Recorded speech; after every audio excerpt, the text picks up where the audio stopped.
What's up, Cole? Oh, Cole is here. Yes, hello. John, there are two of you. Don't know if you tried Ladies to and do gentlemen, that. we are now live on the stream. Thank you very much.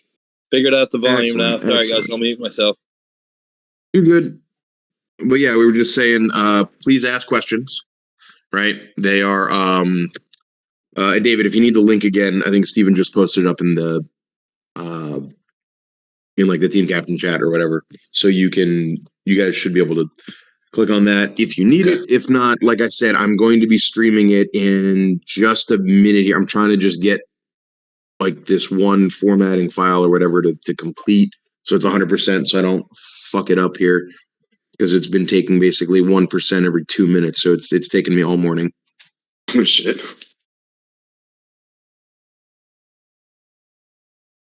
We're at 98%, so just that little bit of time here. Need I remind people that this is a live stream for the Florida Armored Combat Club Florida Men 2024 Carolina Carnage Rules Review.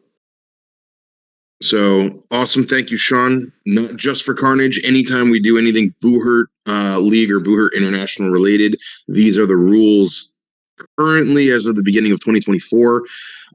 They tend to make changes every 6 months or so. So be ready for that. But at the moment, I know there was a recent rule change. I sat in on one of the discussion meetings for that a couple weeks ago.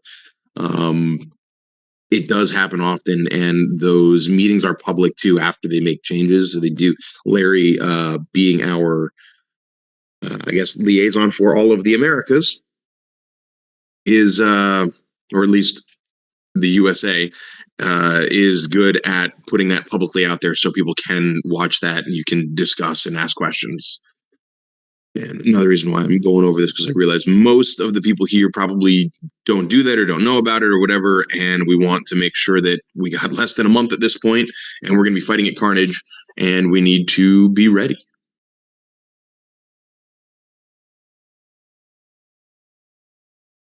See if I can do this now.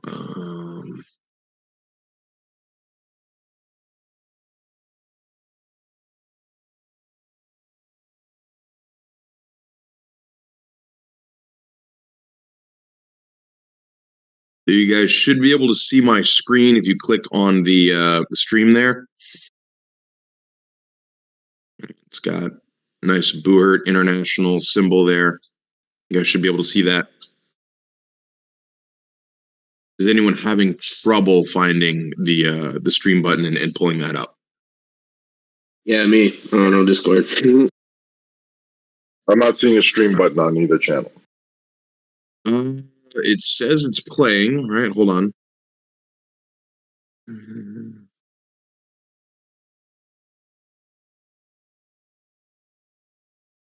Clicked allow.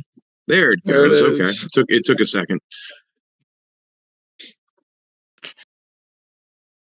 You guys should see the Boohurt International symbol. It's a clap visor on a green shield with some red, filigree going on there. Yep. All right, now is anyone having trouble finding it? I'm going to double check this real quick and make sure. Okay, that one worked. All right, so I should be good. I don't need to do any more anything outside of the Discord call. Everyone on at the moment. Is everyone ready? I'm going to start discussing. Yep. Did Bran end up in here? Whoever that is. Somebody was asking in the announcements board for the link. For the link to the stream. Yeah, Sean, do you have the link to the stream? The link to the stream is already in the lobby chat. I just posted lobby chat. Okay, there you go. All right, Cole's got it up. And that one is, well, that one's here on Discord. Oh, that's not supposed to happen. There's a YouTube one. You want to get the YouTube link. Yeah, This is so I being mean, there's live that. streamed right If now. he's asking that question in the Discord, like, I mean, he should be able to get in the Discord to view it here. If he wants the link to the YouTube one, Sean, could you post that, please? The YouTube one is posted in the lobby chat. In the lobby chat. Great. All right, so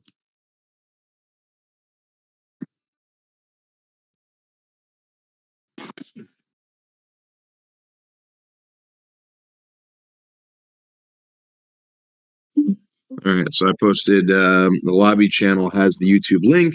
So either everyone can get to the YouTube link there by clicking, right from the lobby, clicking on that. So good job, Sean. Everyone else who's here, you all can see the stream happening on Discord. As I go through the rules, we will see it here.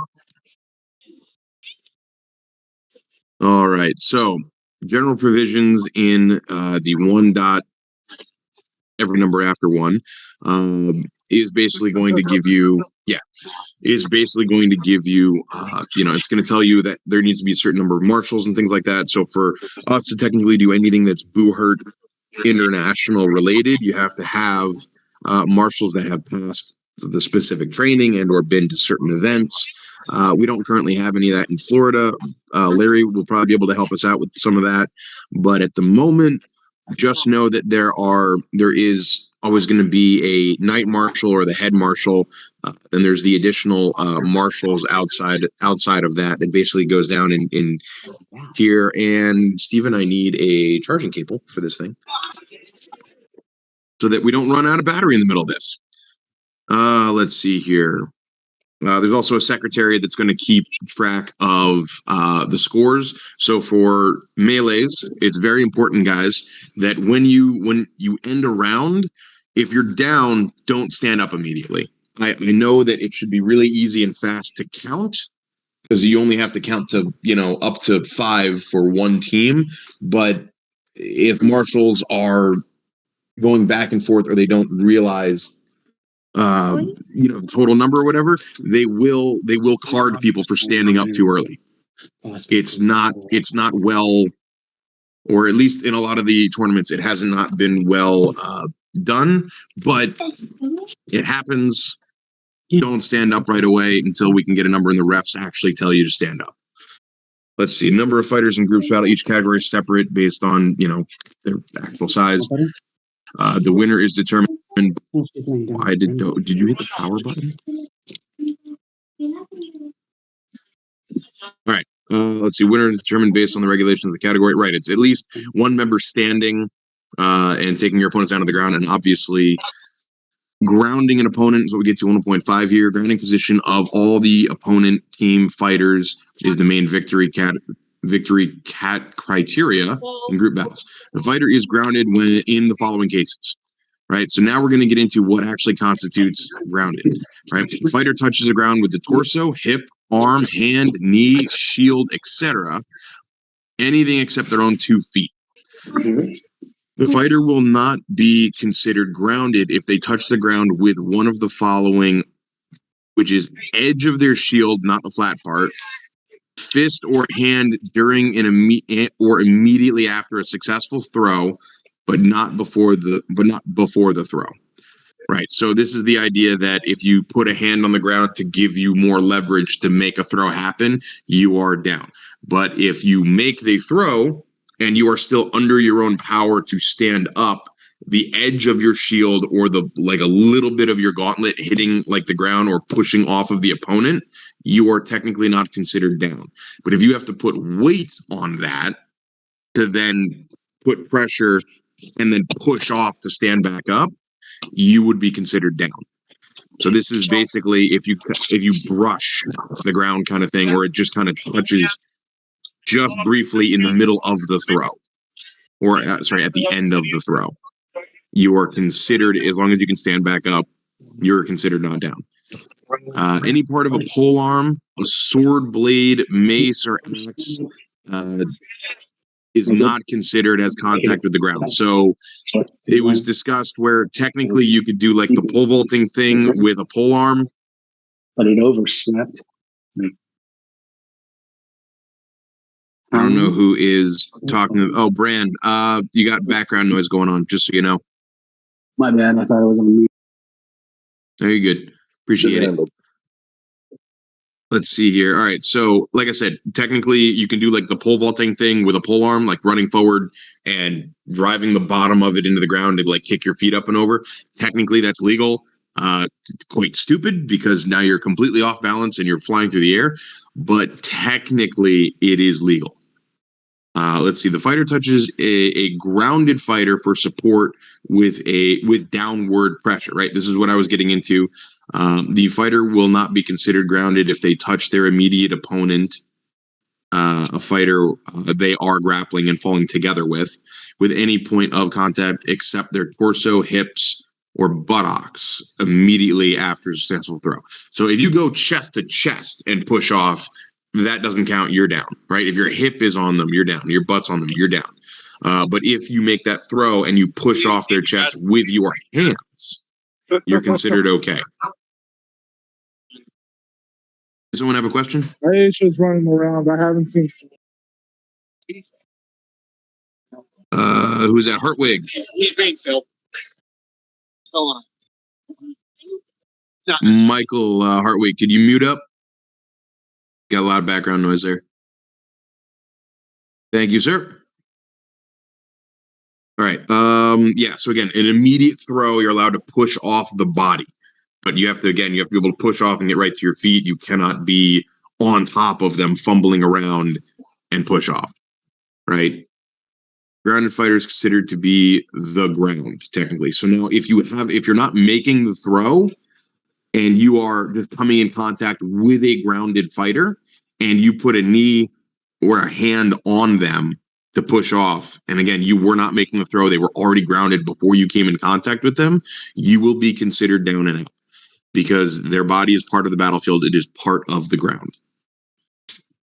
Now, 1.5.3, if the list has no bottom rail touching the ground and the fighter fell out / under the list, where the fighter stepped with both feet completely out under the list, the marshals will visually determine the boundary of the list. So that's them saying they will determine beforehand whether it's the front edge, like the middle, or all the way out under the tabletop, or depending if there is no tabletop. So the point is, if you go underneath the list, you are considered out and down, even if you don't touch the ground. Armor failure, an element of the equipment protecting joints, head, groin, neck, or a sufficient area of the body cannot perform its protective function or is lost, right? And when an armor failure happens, that is not just a stop fight, that fighter is grounded. So especially in a 5v5, say like your shoulder pauldron comes, falling off. You don't even notice it. A ref does, and basically they're going to come at you with their flag and tell you to sit, go down. Take a knee, go down, right? You don't have a choice in this case. Now, they also shouldn't tell you right away why you're being sat. They're just going to come at you with a flag and tell you that you're down. And we'll deal with why you're downed later, right? There is an appeal process. So for things that we think are not fair, things that we think, a marshal messed up on, it could give us a chance to actually go back and refight a round, starting from scratch with a team. So don't worry about that. If a marshal comes at you with a flag and tells you to sit, just take the knee. Because arguing and fighting with them could result in cards, like yellow or red cards, which could remove you from the tournament. You don't want that. So let's see. A fighter is grounded for the protective element malfunction only if the element that failed is listed below. So helmet, neck protection, like a gorget, torso protection, a brigandine, breastplate, etc. Shoulders, elbow cops, forearms, the van braces, gauntlets, groin protection, so cups and cod pieces, shin, greaves, thigh, cuisses, sabatons, knee cops, upper arm defense or the rear brace. Some period there. So those are all the components that are required. Sabatons under IMCF rules are not required, so those can fall off if you have them.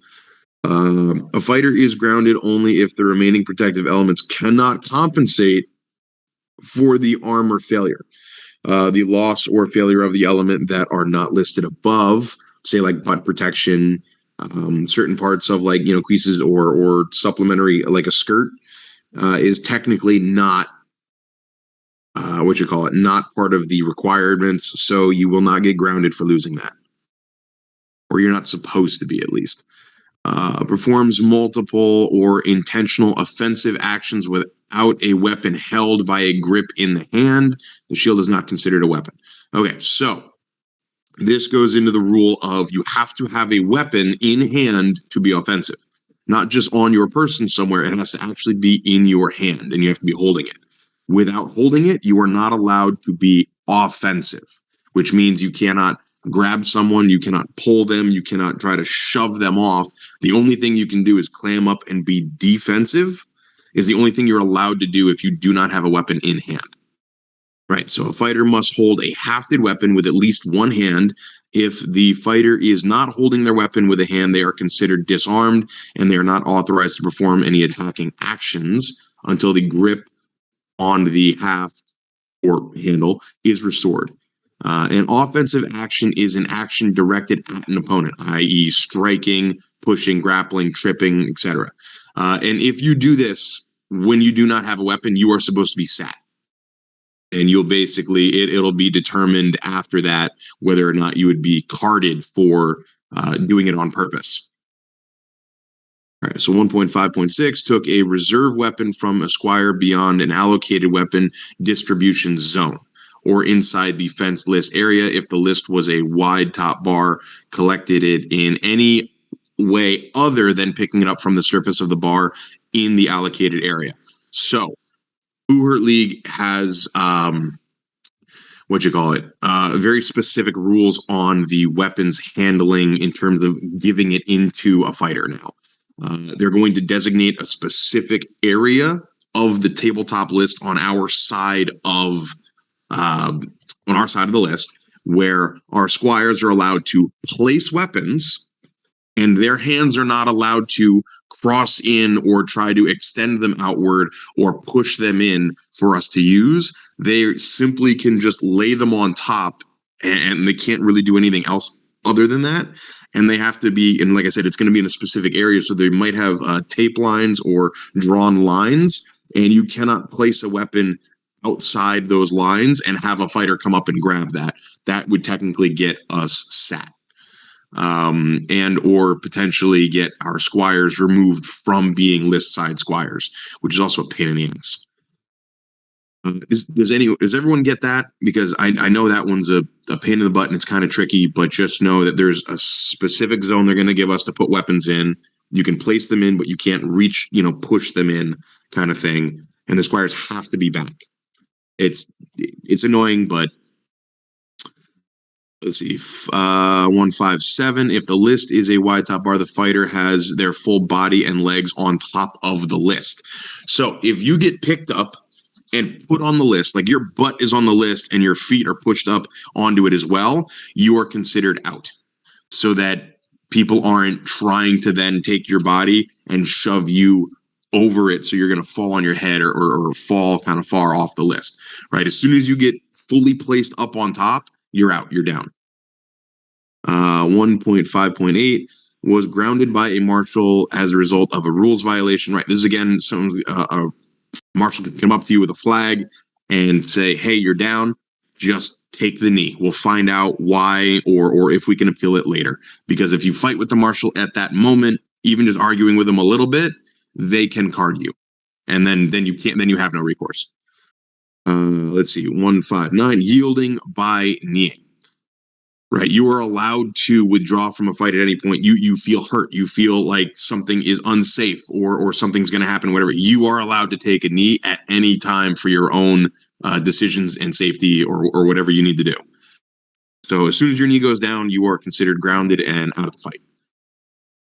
All right, so 1.6, to be authorized for participation in a tournament, a fighter must, all right, let's see, be of age by both the law of their country of citizenship and the tournament hosting country. Sign the disclaimer document, which states that the fighter is aware of the risks associated with the participation and acknowledges the organizer provides no warranties that they have read the rules and agree to comply. So that's also part of it, right? You are supposed to read the rules. while we're going over this stuff. All right. Now we'll get into some more, which is authorized equipment. Okay. So all elements of defensive and offensive equipment must comply with Buhert International technical and authentic requirements. RF, I'm not sure that one. Technical and authentic requirements. So also in these, this is the Buhert rule specifically for melees. The same site that we've been posting up has the the specific rules for weapons. So you're going to get like the edge thickness, how long or how short they're allowed to be, weight requirements. So all of that is easy. You can look it up whenever you need to. 90% of the time, if you're buying from a reputable smith, they're already making them to fit those requirements because they're doing it for the sport. If you just buy any random sword on Wish, obviously they weren't thinking about this sport, so they're not going to meet the requirements. All right, let's see. The fighter is not allowed in the list when, unless they have passed the technical and authenticity check. If they are using low quality, dirty, rusty, dented equipment or equipment that is not historically plausible. So again, that goes into part of the dirty and rusty aspect. They are going to do checks on weapons and helmets and things like that. And they are going to ask you, and shields, and they are going to ask you to derust it before you come to those checks. For the use of modern boots or shoes, explicitly modern outsoles with deep lungs. This is the modern patterns and tread. Let's see if they are using modern adhesive tape, plastic ties, and other modern materials, if clearly visible, right? This is, you have certain tapes and things like that that are very clearly not, aesthetically pleasing. Like if you use silver duct tape, it's kind of obvious. Don't do that.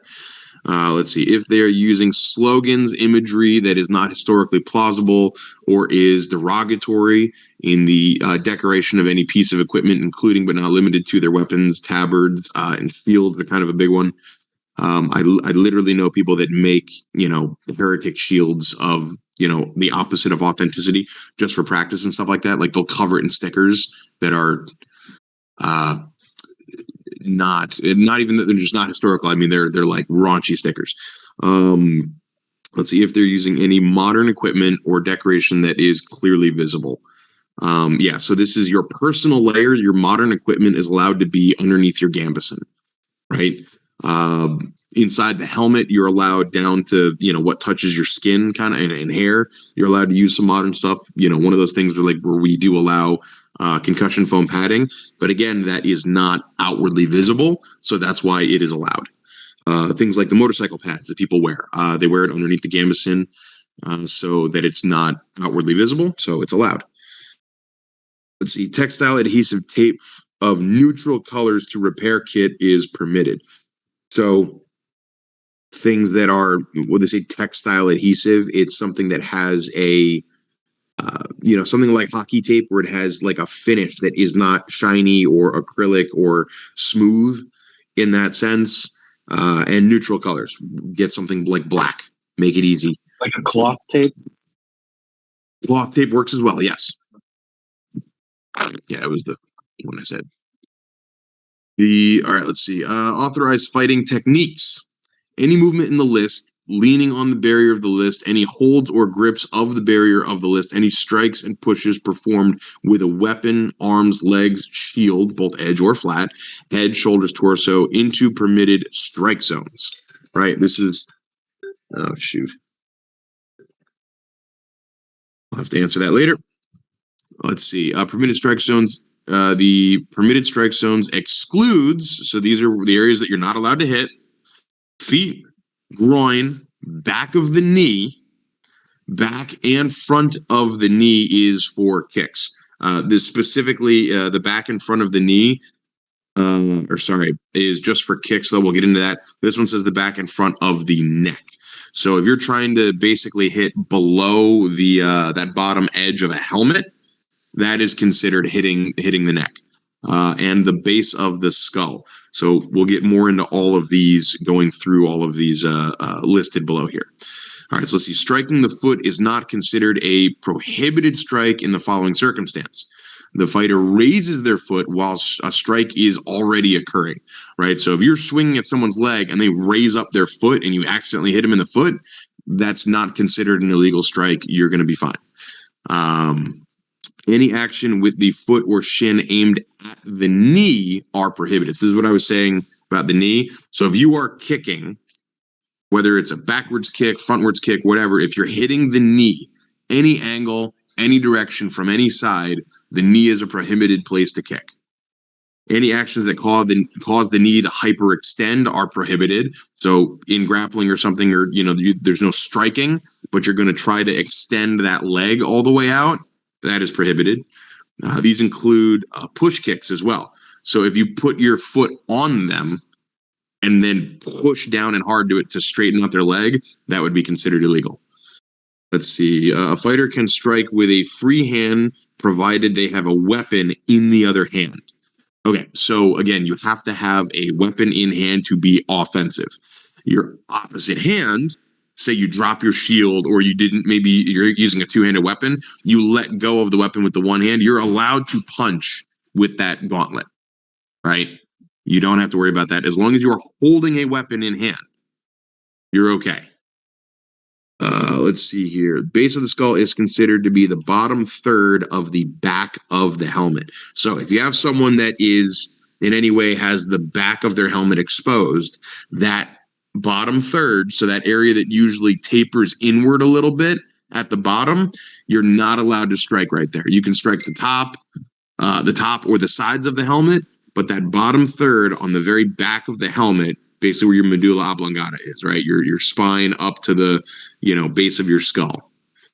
That is considered an illegal striking zone. Any actions against a fighter out of balance before they were grounded. So wait,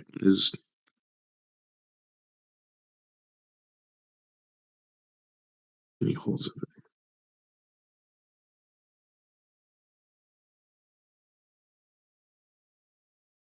Yeah, this one, any actions against a fighter out of balance before they were grounded. I mean, that is, you're allowed to do that. If someone's falling over, you're allowed to push them, you're allowed to hit them, you're allowed to trip them. Any holds of their opponent's weapon, apart from the blade or of the shield with a free palm. So,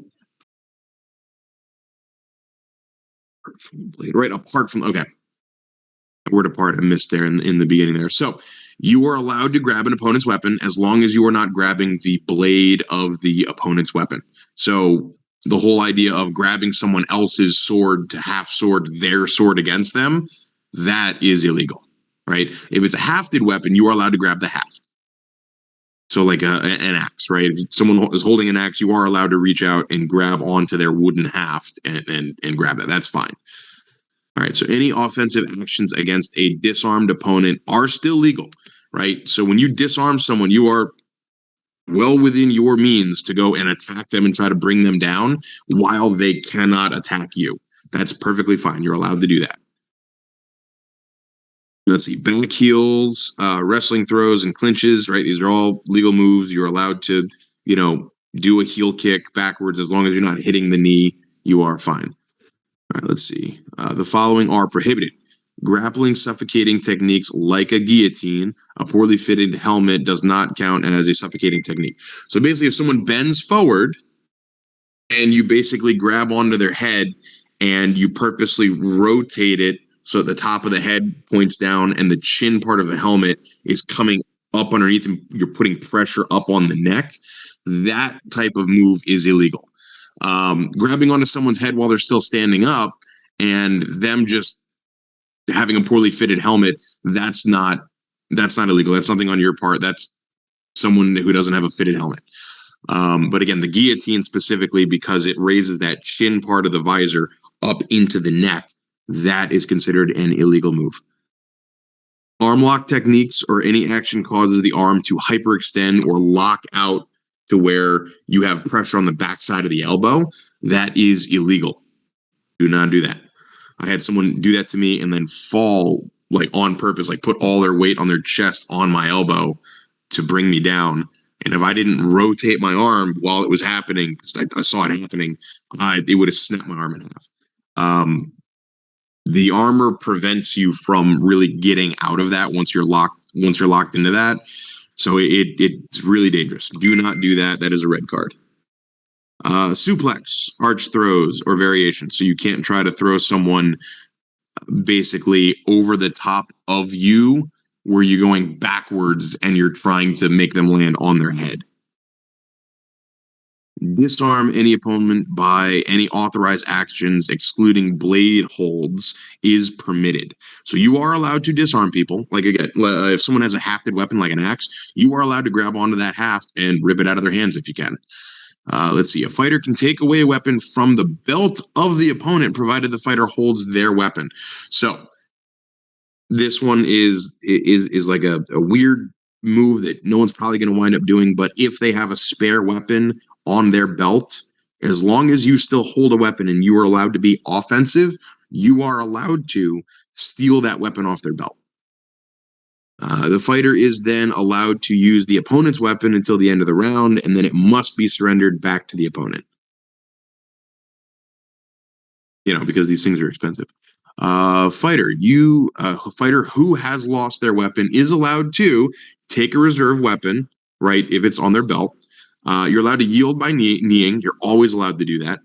Take a reserve weapon from their teammate located in an allocated weapon distribution zone. This is that zone on the list where the squires are able to put weapons. Let's see. Meanwhile, a fighter is allowed to protect themselves from strikes without performing any offensive actions or holds. So you cannot clinch and grab onto an opponent at all. You can only defend yourself. Let's see. Even if they grab onto you, you cannot grab onto them back. You have to basically just keep, shrinking away, putting your hands between you two, but not pushing, punching, or any of that.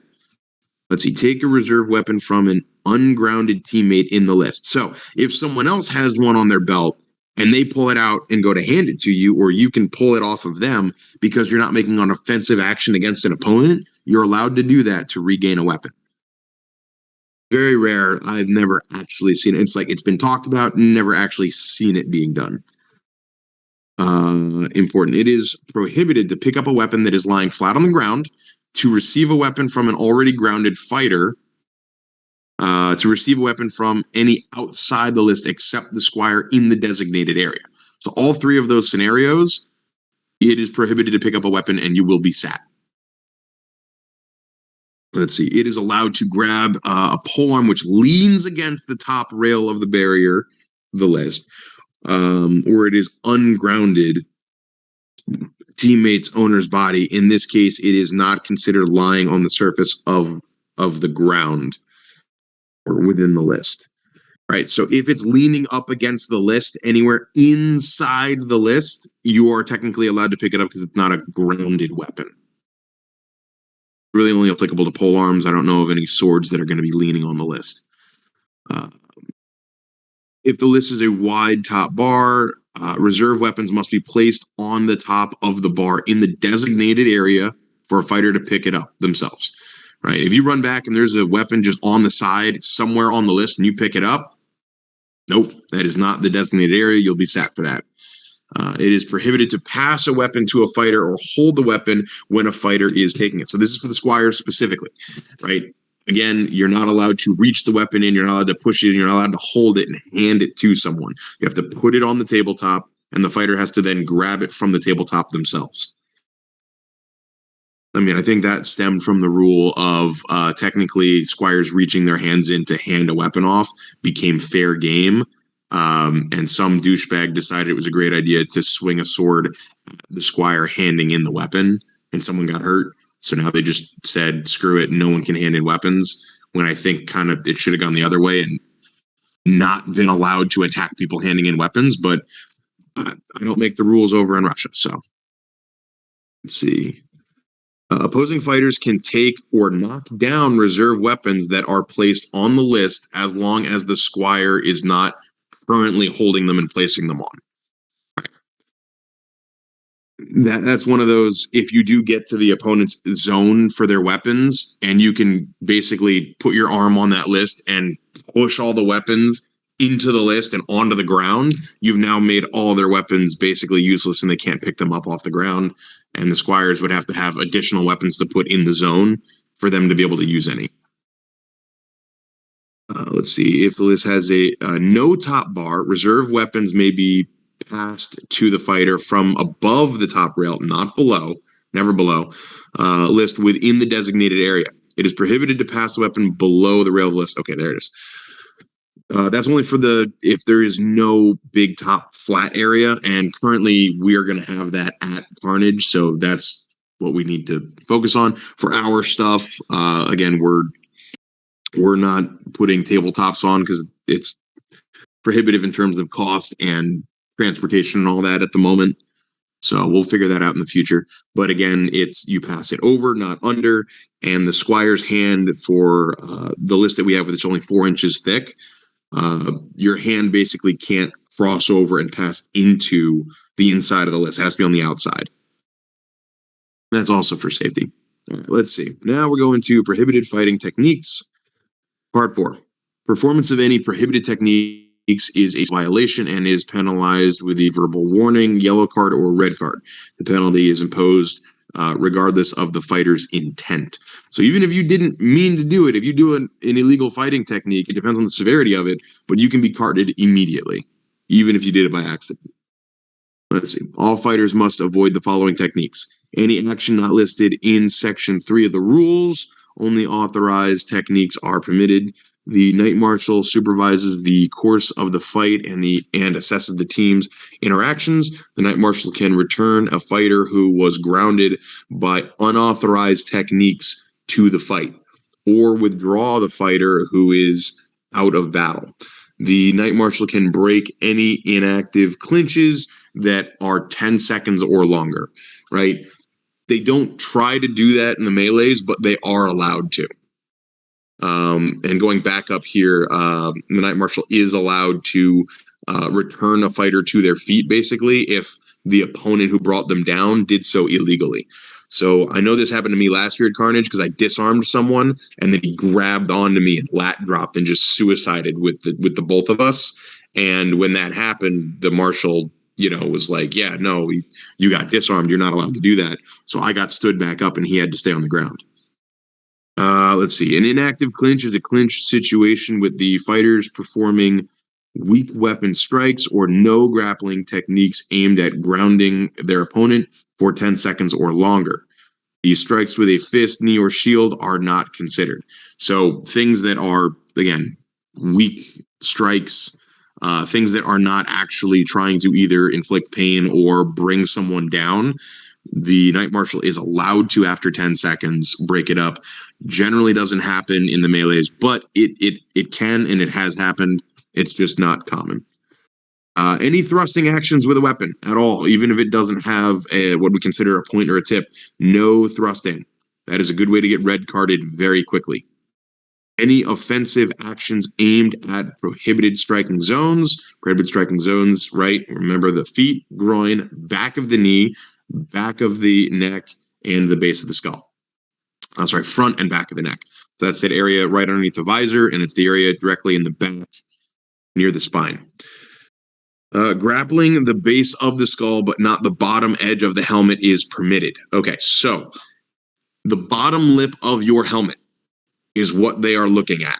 If your fingers on your gauntlets, your haft of your weapon or a blade of your weapon winds up underneath that bottom edge of their helmet, the marshals are going to say that is the illegal move, right? You can put it across that line, but you cannot go underneath. So, actually, Steven, could you hand me a helmet? Because I would like to show this so that people can really get what I'm talking about here. Borrow one of your swords. I will. Okay, so what I'm going to do is I am going to turn on the camera here. Bring me the helmet as is. So everyone can see if you let's see. I think the stream is still showing, but what I want to show you guys is if you have an opponent's head like this, I'm holding on to his helmet, and now this sword I have across the helmet is fine. Diagonally across the lip, the bottom edge lip that we're talking about here, this is fine. When the sword comes underneath and sits on the bottom edge so that if I lifted the sword, it would lift the helmet from that bottom edge like that, that is what they're talking about as being illegal. If I have it here on the helmet and I lift, this is perfectly fine, which is also why there's a lot of technique when you're doing that to not just go around the head only, but to go underneath one arm and behind the head so it's on an angle so it doesn't catch the lip of the helmet. So hopefully everyone understands that, because that does catch people. And Derek, would you mind redoing that demo again, please, on where in the helmet is versus is not legal? Yep, hold on. All right, are you able to pull this up, Sean? Can you see this? Customize, go for it. All right, like I said, sword or any haft or anything like that across the helmet is fine, right? This is the bottom edge right here, right? Across it like this is fine, here, fine. On an angle, that's fine. As soon as this blade goes underneath, and so if I lift up, it's hooked that bottom edge of the helmet, that's what it's considered as illegal. So you have to be on the helmet, diagonally across it like this, and you're fine. But once you go underneath, if you could say, if they took off their helmet and you were able to hold the helmet because it was, basically falling and could put pressure onto your sword or a haft, that's like specifically what they're looking for, is that bottom edge. If you go underneath it, that's what's illegal. Put that back up there. Everyone see that? Sure, thank you. Hey, Derek, I have a quick question. It's Jeff. Just a synergy between the two rules that I'm curious about. You cannot do that with, you cannot leverage a bladed weapon, right? Because we can't touch the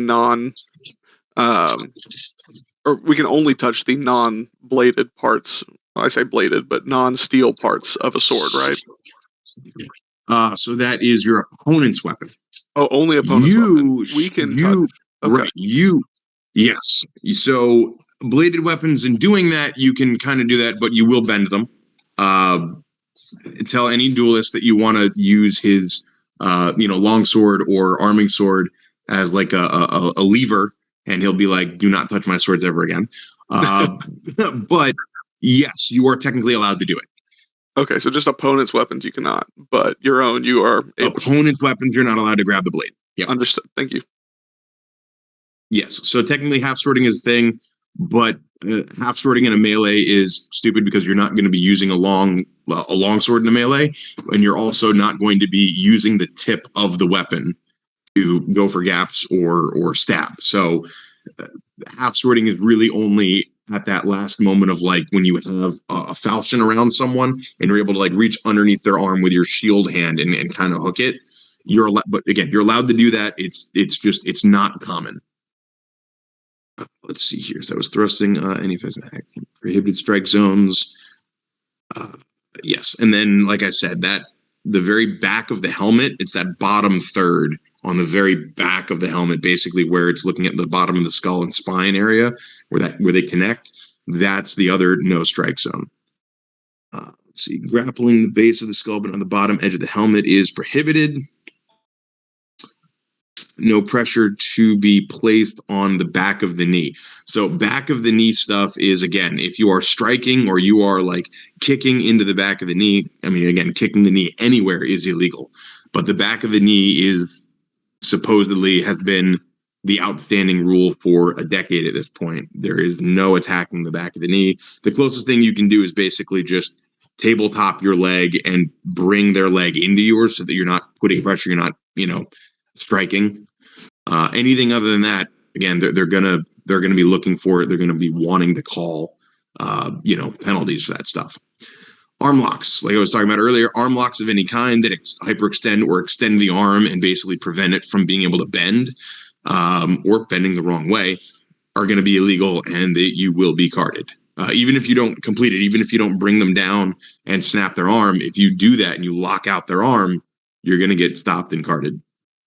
Let's see, grappling with holds with the hand on the aventail, edge of the pauldrons, edge of the helmet, pushes on the bottom edge of the helmet, and subsequent neck twists, right? So again, this is that bottom edge. If your gauntlet is hooking that edge at any point, if it's hooking the pauldrons, basically they're looking for if your fingers or part of your gauntlet is going to be able to get underneath and lift up on any armor.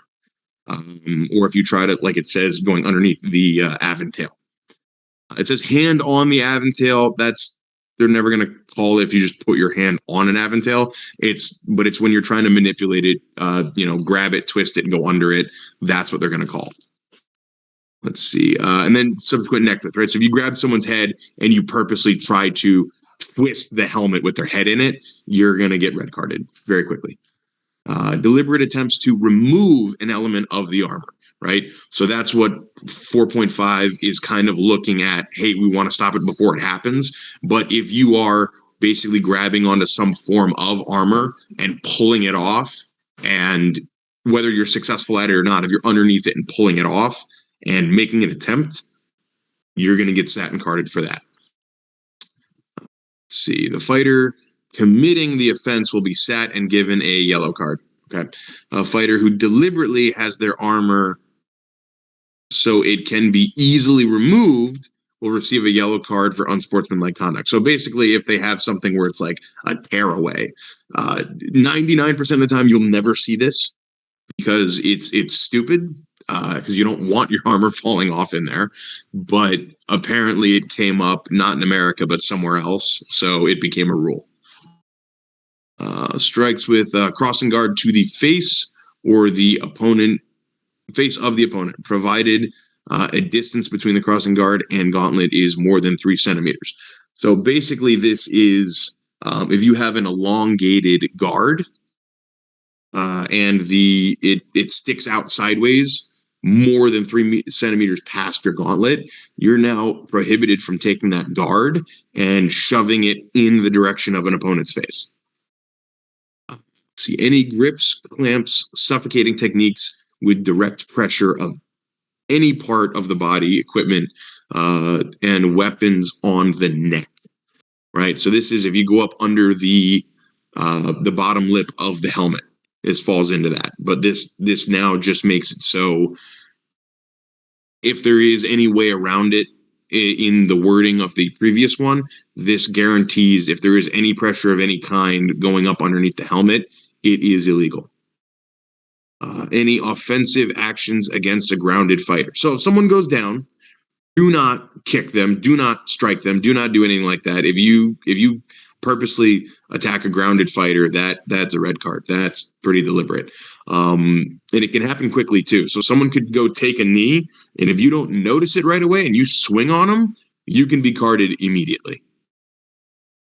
So pay attention to that, right? If someone's going down, help them down, push them down or whatever, great, but don't swing at them when they've taken a knee. Let's see, deliberate injury of a fighter who has lost a defensive element of equipment. So in other words, if they've lost armor, like their shoulder came off, and you are now purposely striking at their unarmored shoulder, you can be carded for that. Don't do that.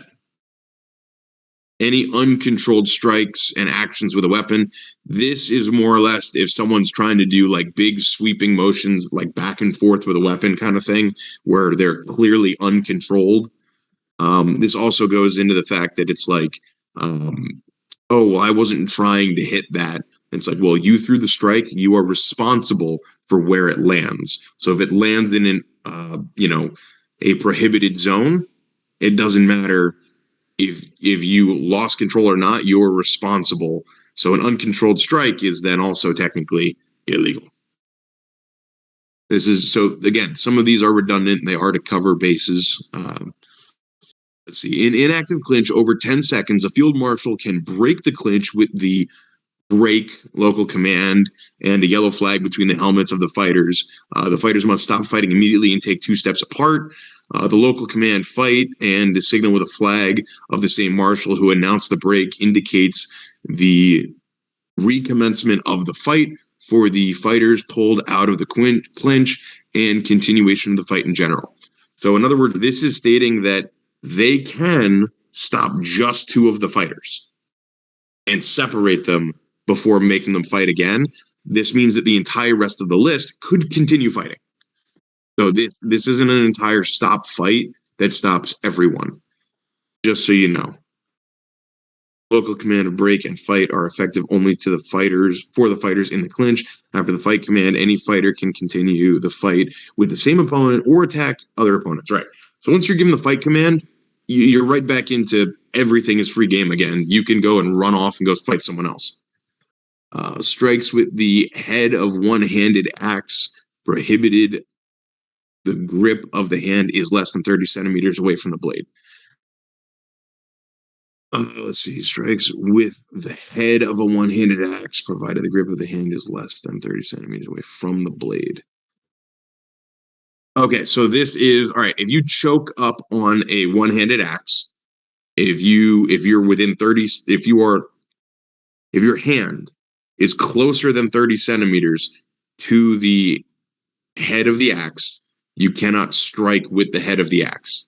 You've got to put your hand down at the bottom to swing with it properly. Because I know myself and other people, we liked choking up with the axe, and if we needed to, we could throw a punch with it. And it'd be the head of the axe and your gauntlet in that punch. And I guess they didn't like that. So this rule now exists. You can still hold an axe choked up and basically your gauntlet right next to the head, but you're just not allowed to strike with that head or gauntlet when you do that. Grounded fighters must remain on the ground until the stop fight command of the Knight Marshal.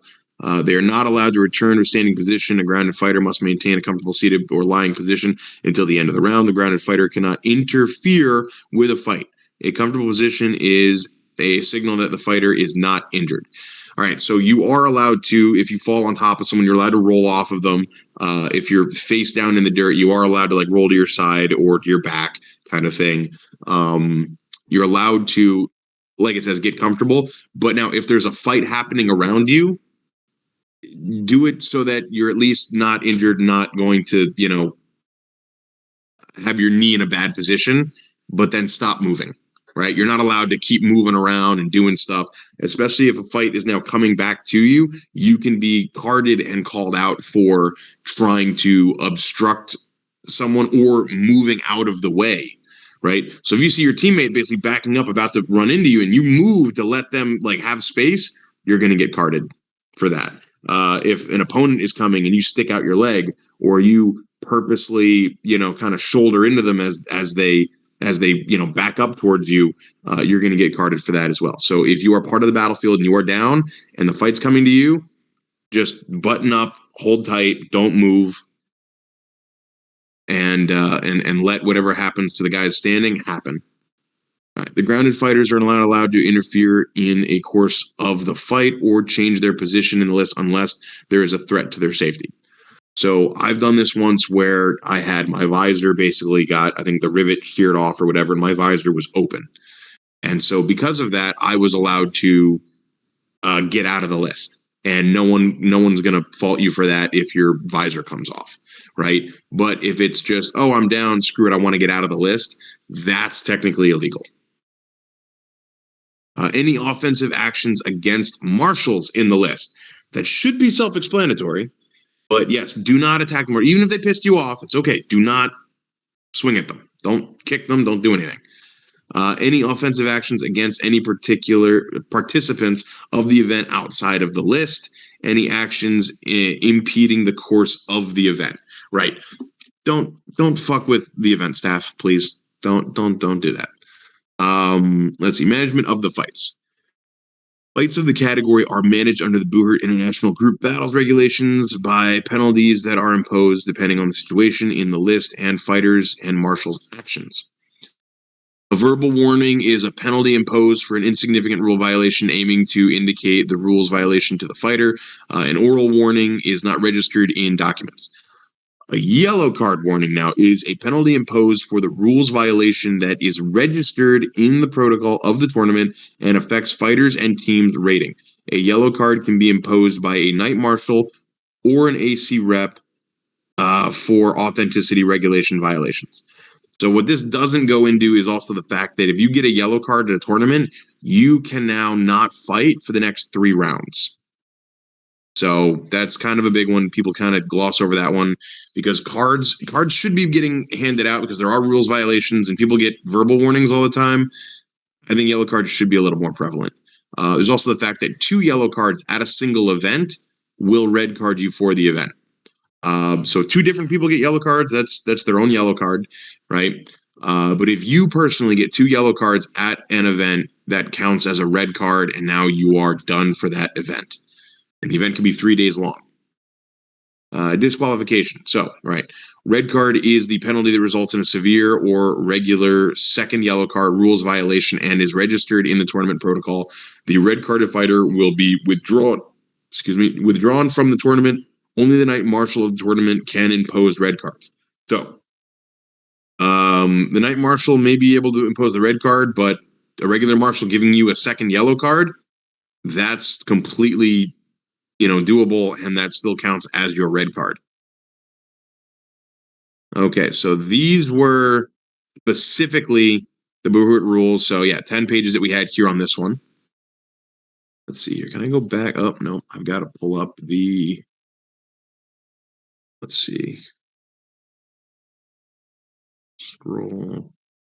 Hey, Derek, Vin, I got a question about that last section. Sure. Go for it. So if you get, the off chance you get red carded, you get kicked out of the tournament, are you then like completely out of there? Can you then help your team or squire? Yeah, great question. You are allowed to help the team in Squire, but you are not allowed to compete. And depending on what it is too, because if you do something so bad that people are like, now there's bigger issues and they want you out, that's something different. But yeah, if you just get 2 yellow cards for, say, like kicking someone in the groin, and it's like, that's a yellow card, you've been warned, here's your warning, right? You come back 3-4 rounds later and you do it again, well, there's your red card. People aren't going to be like, okay, yeah, this guy is a menace to society, but they'll be like, you're just not allowed to compete. I closed the document that had all the rest of the rules. Steven, could you post in the Discord the rules? I mean, I guess I could do it from my phone. Does anyone else have any other questions of the stuff that we went over so far? That didn't sound like that. Thank you. River?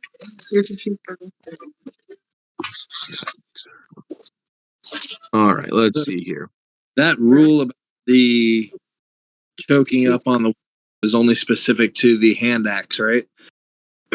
Yes. So maces. No other weapon has that rule. Technically, a mace, yes, you can choke up on the mace and still punch with it. Okay. I know some of us want to do the pro fight stuff, or at least want to know some of the rules for this stuff. General provisions. So this is basically single fights or the tournaments, whatever. It's agreed upon rules. So everything gets kind of mixed up or whatever between the 2 fighters. Let's see here. Like weight categories, these are the weight categories that they're using, right? So at like 250 pounds and up is the ultra heavyweight, and subsequently every like 10 to 15 kilograms, not pounds, is basically going to create a different weight class. Women stuff. Just the rules for Uber. So. Yeah, I mean, I asked if anyone else had questions. Everyone good? Did everyone? Did I go too fast for anybody? Everyone got so far what we went over? I think it sounded great. Okay. So we'll go over some of the outrance rules. Let's see. The weigh-in will be done on the day of the competition. Divide combatants into proper category. Obviously, for big stuff in planning or whatever, Larry's just doing it as don't be stupid or don't be an asshole. Like, give me your actual weight. Let's see. There are 2 levels of competition for Booher International Outrance Fight. Division 1 defined as fighters with over 2 years of experience, and Division 2 under 2 years of experience. Let's see here. Fighters must be of legal age. Like every participant have the complete set. I mean, this is basically going to be the same thing that we read in the other one. So the marshal committee consists of the night marshal, which will be in the list there, 3 or 5 line marshals, 1 timekeeper, 1 secretary, and 1 technical marshal, 1 video supervisor. So the video supervisor thing, I know they're writing in here, but I really don't think it's going to be a thing for a while. But I know they want to keep writing it in here because Booher International and Booher League wants to try to turn this into a more modern, referee capable sport, which I think is great. But it's, I don't know, there's so few events that will have a video supervisor, or at least a video supervisor that's able to do anything. It's allowed to combine the duties of marshals. Okay, let's see. The night marshal be responsible to work the marshal committee. And this is all like the behind the scenes stuff. This isn't for the fight itself. Let's see here. These are the different roles that the marshals are going to have to take during the fight. General commands. So this is a good one here, right? So fight, if it's said, this initiates the actual fight at the beginning of the round or after any suspension of the fight. You saying fight again is the command to actually make it live. Stop fight. This is when it's over time wise, whether there's a KO, whether there's a safety issue, anything like that. Stop fight is the call that you're going to hear. That includes any of the melee duels, pro fights, whatever. Stop fight, stop fight, stop fight is what you'll hear. It's hard to hear sometimes, but if you do hear that, try to make the best effort you can to stop and pull away. They're supposed to put a flag in your front of your face so you can see the yellow. Let's see. Break is a pause the fights and separate both fighters. So this is like you get stuck in a clinch. They're going to say break, break, break. And if you can't separate, then they're going to come in and they're going to, help pull you apart or get you unhooked from each other. Hold is pauses the fight, but holds fighters' position for a rearm of a weapon, maybe both fighters to the middle of the list when needed, such as when 1 or more fighters are under the list. So a hold is usually like one of you is stuck or both of you, and they're going to say hold. It's very rare to ever actually hear hold. You're going to hear stop, fight, and break. Breakdown of weapons and armor. To announce breakdown of part of the equipment for the break command has been given. That's more or less a command that's going to be given out to the other marshals or squires. Loss of weapon, when one fighter loses a weapon after their hold command has been given. This is another call out that they're going to give to the marshals and squires. Knockout, this is after the fight's been stopped, they pull the one person off and one person has been legitimately knocked out. That's basically the call they're going to make. Commands to announce the flow of time during the fight, time to announce end of round. So you usually hear them count down or say, 3, 2, 1, time, right? And they'll put the flag out. And if you don't stop, they're going to scream stop fight. But if they yell time and you see the flag, you should know what that means. Single fights, tournament fights, right? These are the different, like it can be 2 minutes, it could be 90 seconds, it could be 60 seconds, all sorts of stuff. Usually tournament fights are generally going to be 90 to 2 minutes, and you're generally only going to do 2 rounds. It's not a best of 5. It's not a 3 minimum. It'll be just 2 rounds. Let's see. For tournament fights, if after 2 rounds the fight is a draw, a 3rd round may be fought. Fighters. All right. So now getting into a little more of what you guys need. All participants are obligated to know the rules and regulations, strictly obey them. Fighter must obey commands given to the night marshal, shall defend themselves at all times unless under the instruction of the night marshal to stop, fight, break, or hold. Shall be polite to other participants, marshals, and spectators. I think we got a baby in the background. I don't know who's not muted. Oh, Bran, it's you. Let's see here. Swearing, rudeness, other impolite actions may be penalized by the Knight Marshal with a verbal warning, yellow card, or even a disqualification if they are persistent. So again, do not talk back to a marshal, even if you think you're right, whatever it is. Let us, we will establish a communication with the ref with probably two people, usually a coach and field captain kind of thing, that are allowed to speak to the ref. Anything else is going to be considered some form of backtalk or whatever, and the marshals will take it seriously. Don't penalize yourself and the team when it's as simple as just talking or not talking. All right, so in the case above, actions taken outside the list, the Knight Marshal may demand to penalize them by the event organizer and or league. Let's see, shall use a set of armor, weapons, clothing that fulfill all technical safety requirements. The fighter must come to the field within 1 minute of being called by the herald, secretary, announcer of the event. Shall have a set of spare weapons and elements of armor along with the necessary repair kit that allows making urgent repairs. If you don't have that and you cannot repair your armor within the allotted amount of time that they're going to give you for armor failure, you will forfeit a match. That's a real thing.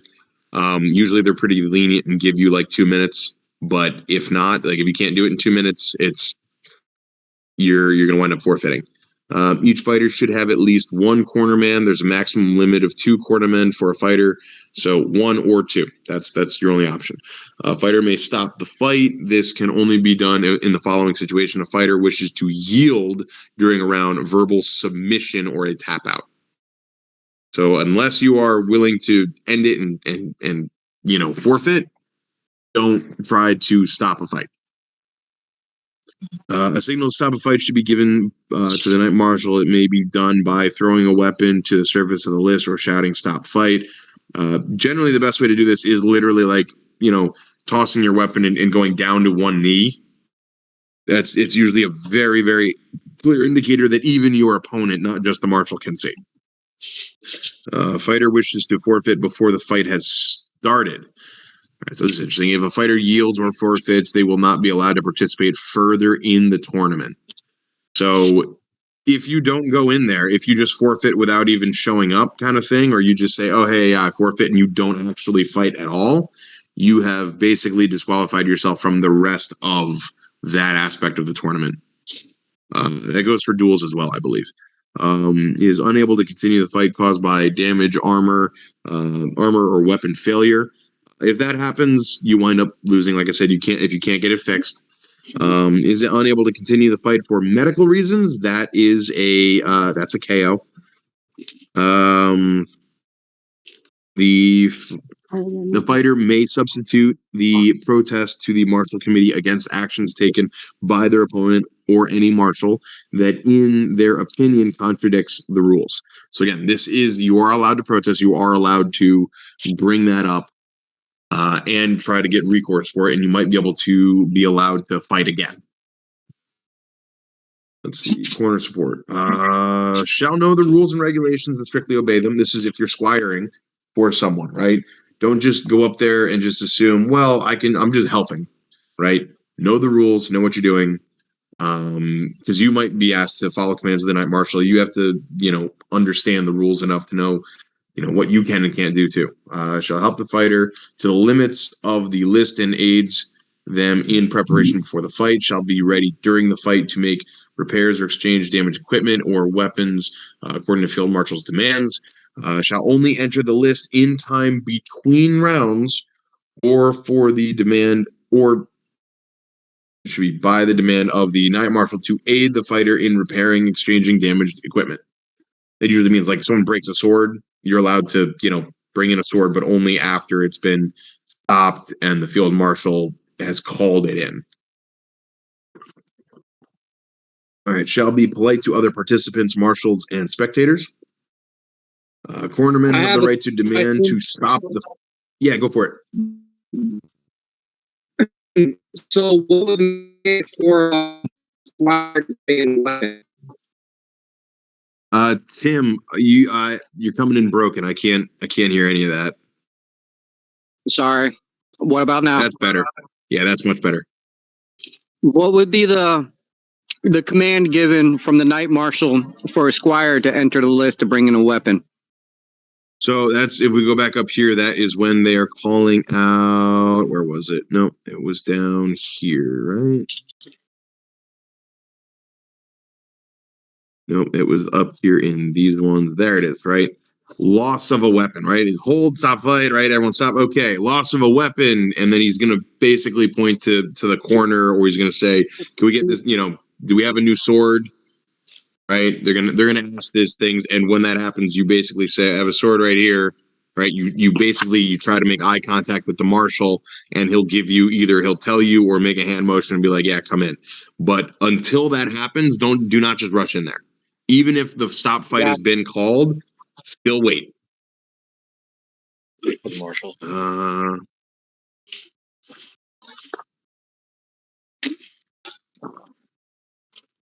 Yeah, so let's see here. Shall be polite to the other participants, marshals, and spectators. Right? Don't be trying to. I guess I don't know. Be a tough guy and say stupid things. Don't do that. Quartermen have the right to demand the stop fight. If they do so in the following cases, recognize and accepts the defeat of the fighter. The fighter is unable to continue fighting, caused breakdown of loss of equipment. Let's see, the fighter is unable to continue. So again, the cornerman is allowed to make the call for you if you don't know, or you don't, you might be unintelligible in terms of like how you're talking, and you're just sitting there and grumbling, and now it's like, okay, yeah, your cornerman is now responsible for basically saying, hey, this guy can't continue to fight, and they can basically tell the marshal, hey, this guy's done. Let's see. Cornermen should signal the above demand by throwing a white towel or flag into the surface of the list. In this case, the fighter will not be allowed to participate further in the tournament. Right? You can't even do it yourself. You need someone else to be able to call the fight for you. Now, at that point, it's a safety reason. It's you're done for the tournament. Let's see. The cornerman has the right to submit a protest in the name of the fighter if they cannot do this themselves against any actions taken by the opponent or the marshal that, in their opinion, contradicts the rules. Requirements for the list. Okay, so this is setup type stuff. This is like the actual list size. Right. So it must be a minimum of 5 by 5 meter, but they don't want it bigger than basically 10 meters by 10 meters, which is, that's fairly big for a pro fight. What we have is 6 by 6 meters, I think, is basically what we're using, which is not bad. It's a little bit bigger than the minimum, which is good. The fence of the list should be minimum of 0.9 meters to a maximum 1.3 meters in height. I think ours is right about 1.3 meters, so it's perfect. It should prevent fighters from coming out of the limits. It should be visible. It's recommended to make a clear and visible mark for starting corners for each fighters. It's recommended to place a white towel in the fighters' corners. The boundaries of the list should be properly seated on the ground in any way that does not allow them to move during the fight. The surface of the list should be dense and plain, and prevent fighters from slipping. Okay. I think we still got someone making background noise. Tim, it might be you. No, I'm in the garage. Well, just hit the mute button. It's the one with the microphone with a little line through it. Yeah, I gotta.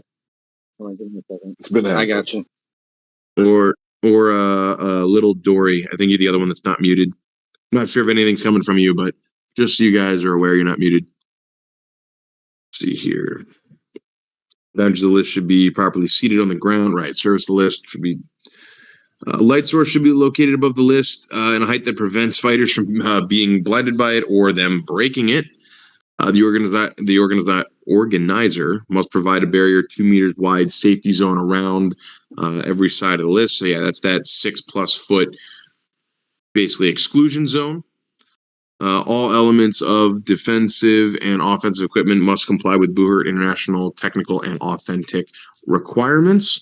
Technical and authentic requirements. I guess that's supposed to be like a link or something there. The fighter is not allowed in the list if or unless they have passed the technical and authenticity check. Unless their weapons meet the technical requirements for permitted weapons, if they are using low quality, dirty, rusted, dented equipment, for the use of modern boots, if they're using modern adhesive tape, if they are using slogans or imagery, if using other modern equipment, decoration that's clearly visible. Right, there's all the same rules as before. Let's see, textile adhesive tape of neutral colors is permitted. All Bucher International weapons and shields are permitted. Any combination with these weapons is allowed. It is allowed to change elements of equipment, parts of armor, or weapons during the intervals between rounds. The only time during a round that it is allowed is if it is the same weapon type and the other one was broken or damaged to where it needed to be replaced.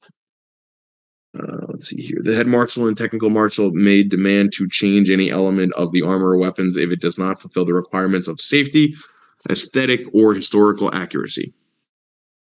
That's generally going to happen before the fight ever starts. That's when you're checking they're checking your equipment at the beginning. Let's see. To attack the opponent with any part of a weapon, shield, both edge and flat, arms, fist, elbow, forearms, legs, feet, shins, and knees, and head while standing or on the ground, with the exception of the actions mentioned in the prohibited areas. So, again, this is blanket. You're allowed to strike basically anywhere besides the prohibited areas.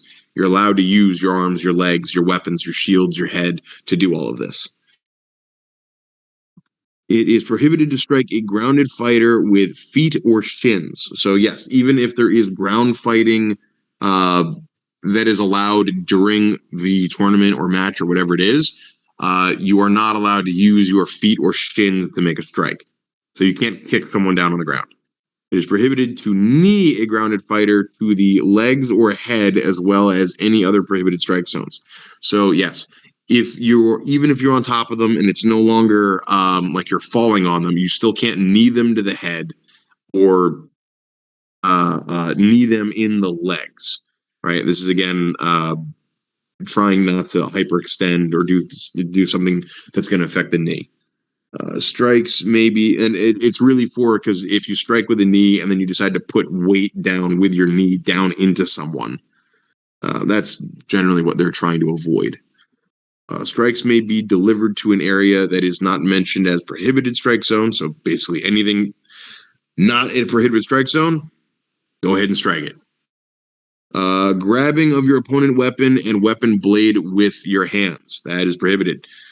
Grabbing your opponent's weapon apart from the blade or of the shield with a free hand. Actually, hold on. Is this? Okay, fine, yeah. My bad. Authorized fighting techniques, right? So grabbing of your opponent's weapon and weapon blade with your hands. Sorry, your own. Reading the line below it. So yeah, grabbing of your weapon and your weapon blade with your hands is allowed. Grabbing your opponent's weapon is allowed unless you are grabbing their blade. If you grab their blade, that's not allowed. But if you grab their shield, or with your shield, with your free hand, if you grab onto a haft, say it's an axe, completely legal. Back heels, wrestling throws, clinches, all legal. Following are prohibited: grappling, suffocating. Yeah, go for it. Question. So if you're using the haft of your weapon to hook a shield, is that allowed? Yes. You can absolutely hook a shield. You just can't like hook like on the inside of like the elbow cup or the inside of the gauntlet and try to like pry it off. Understood. Thank you. The shield though, you can definitely hook and you can definitely pull someone to the ground by their shield.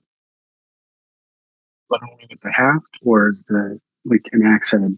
Okay, not a bearded axe that you can hook with that too. So a bearded axe, you cannot grab the blade part of the axe with your hand or shield, right? Like a shield, it'll get caught up on it. It's whatever. But it's if your hand inside that shield, you're grabbing that blade, right? So it's again apart from the blade. You're allowed to grab their haft, especially on an axe, right? Big old haft. You're allowed to grab that. You're not allowed to grab the blade. Which sword is the whole thing. For an axe, it's the head. Yeah, but I mean, if you're using an axe, and can you hook their shield with the Yeah, it's Okay. perfectly legal. Cool. Yeah, you can hook their shield all you want. It's you taking one of your hands and grabbing a blade of a weapon. That's what's illegal. Here, important. The following are prohibited: grappling, suffocating techniques, right? Guillotine. These are going to be the same rules that we went over. Suplex, arch throws. Hold on. Time out, Leg Derek. I or got arm lock. What do you got? grabbing of the weapons. I understand can't grab a blade and you can't grab the head of an axe, but how does that transfer to like a mace? Will that be considered? I don't know if the mace technically even counts, but at the same, because some of them are ball maces and they do not have a blade. It's also small enough, like a mace is small enough that you'll get one hand on it. Just what I'm going to tell you is grab the haft of it, and then there's no way that they can say you grab the blade. If you grab the haft, that's a one-handed axe, a mace, a two-handed axe. If you grab the haft, you're perfectly within the rules. Or are they going to call a pull? Okay. Roger that. I understand that. And what about disarmament? And can I use the weapon? If you come at me with a pole arm and I disarm you from your pole arm, can I use that against you? If you disarm me, so if I'm holding the pole arm, you disarm me, and now you're holding onto the pole arm. Yes. Is that what you're saying? Yeah. No, you're allowed. You're allowed to steal an enemy's weapon and then use it against them, as long as while you did so, you were holding a weapon of your own. In other words, to disarm me, that's an offensive move or tactic. So while you're doing it, you have to have a weapon in your hand, right? But then you can, like I said, steal that weapon and then use that weapon and hit me with it. Absolutely. It's just generally, if you're going to disarm someone, you're going to like try to rip it out and toss it to the ground because you already have your weapon in your hand. Letting go of your weapon to grab theirs is super risky, especially if they have a lanyard on it or something like that, and now you've dropped your weapon and you're now both holding on to that weapon. That's going to be then considering, oh, hey, you dropped your weapon and they're still holding on, so technically you don't have control of it. So it's extremely risky.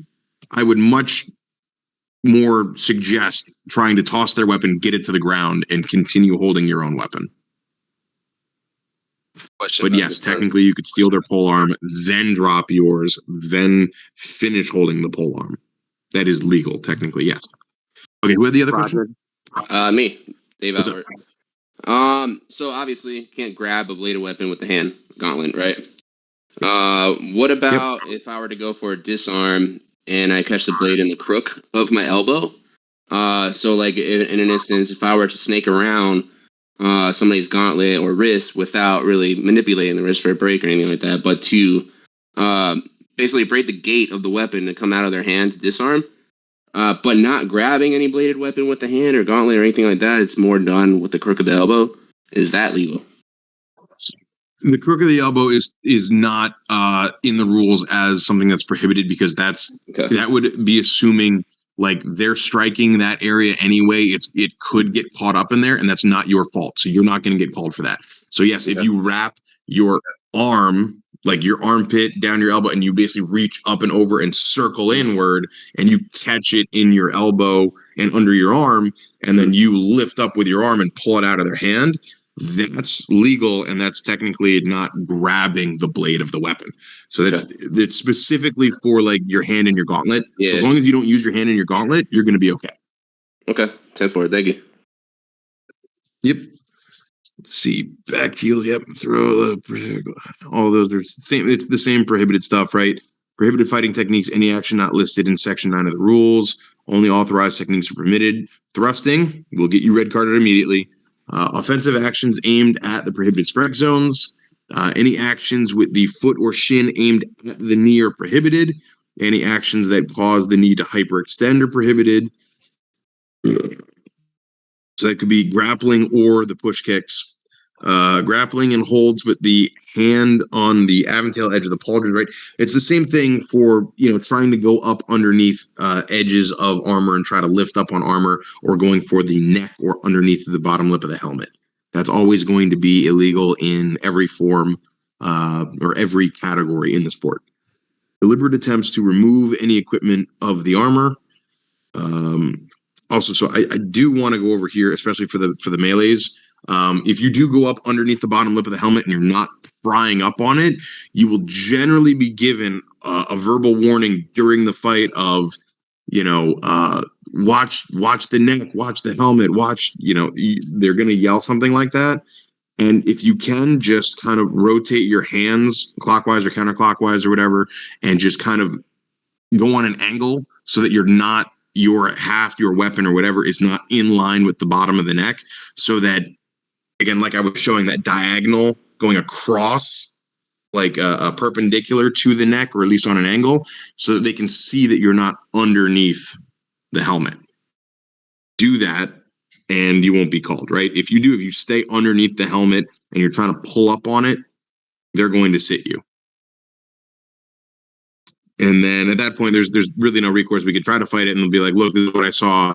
Like that's it. And the marshals are going to all then back that marshal and be like, "Yeah, that's a safety thing. You're out." You probably won't get yellow carded, but you will get sat for the round, which means you're probably going to lose that round. Let's see. Strikes with the head of the one-handed axe, provided the grip of the hand is less than 30 centimeters away from the blade. So again, if you choke up on a one-handed axe, you can't punch with it. Strikes to an opponent who's lost their weapon, right? So even in the pro fights, if opponent lost their weapon, the ref's supposed to step in there and stop it, because that's a disarm. You get points for that already.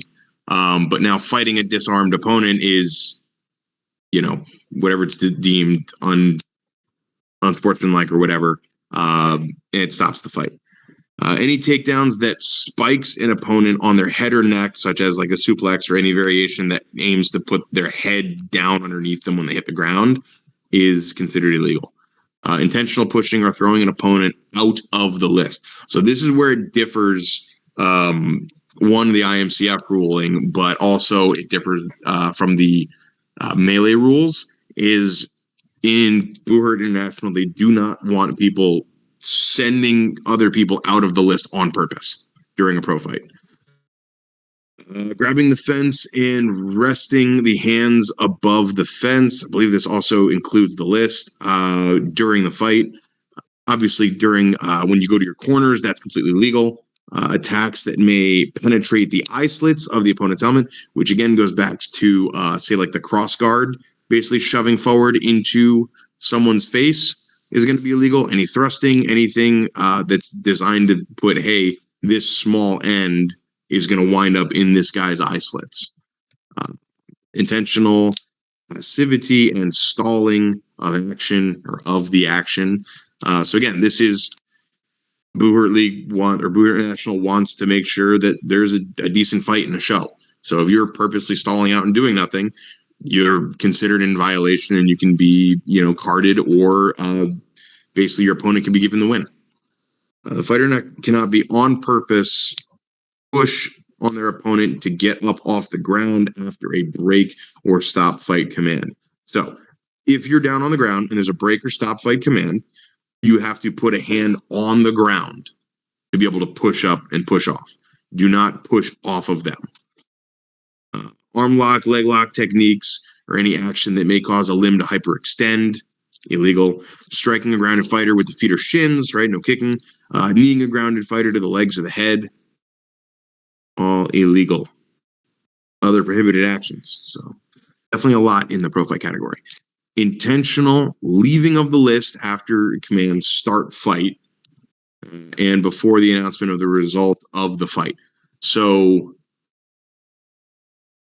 that's going all the way to the raising of the hands at the end. If you leave before that, you're technically in violation of the rules and can be removed from the tournament. Unless permission obviously was given by the Knight Marshal. That's different. The fighter has no right to use any part of the equipment or any weapon that has not been allowed by the technical marshal. So, part of your equipment or one of your weapons that was not passed. If you try to sneak it in or use it, big issue there. That's happened before. People have used like overweight weapons and things like that. It's not allowed for fighters to be under influence of alcohol or any other psychoactive substances. Intentional being passive in a fight for more than 10 seconds.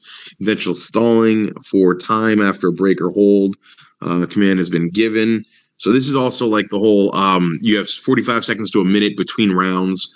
And if you're not ready in time, whether you lying to or not, the marshal can penalize you for that. Any offense, as far as basically giving the opponent the win if you continue doing it. Any offensive actions against marshals, corner support, spectators, or anyone else other than your current opponent. Right? It's a sport, guys. Don't go out just fighting random people, please. Any actions made by a fighter or their cornerman which may impede the course of events. So you're not allowed to reach into the list. You're not allowed to do things that will affect the fight. Do not do that. Prohibited strike zones. Back in front of the neck, base of the skull. Same things that we went over before. If any of you guys have questions on specifically where this stuff is, go ahead and ask. But this is pretty much going to be a recap. Because again, these are going to be the same rules for the whole sport, right? Back of the knee, no striking.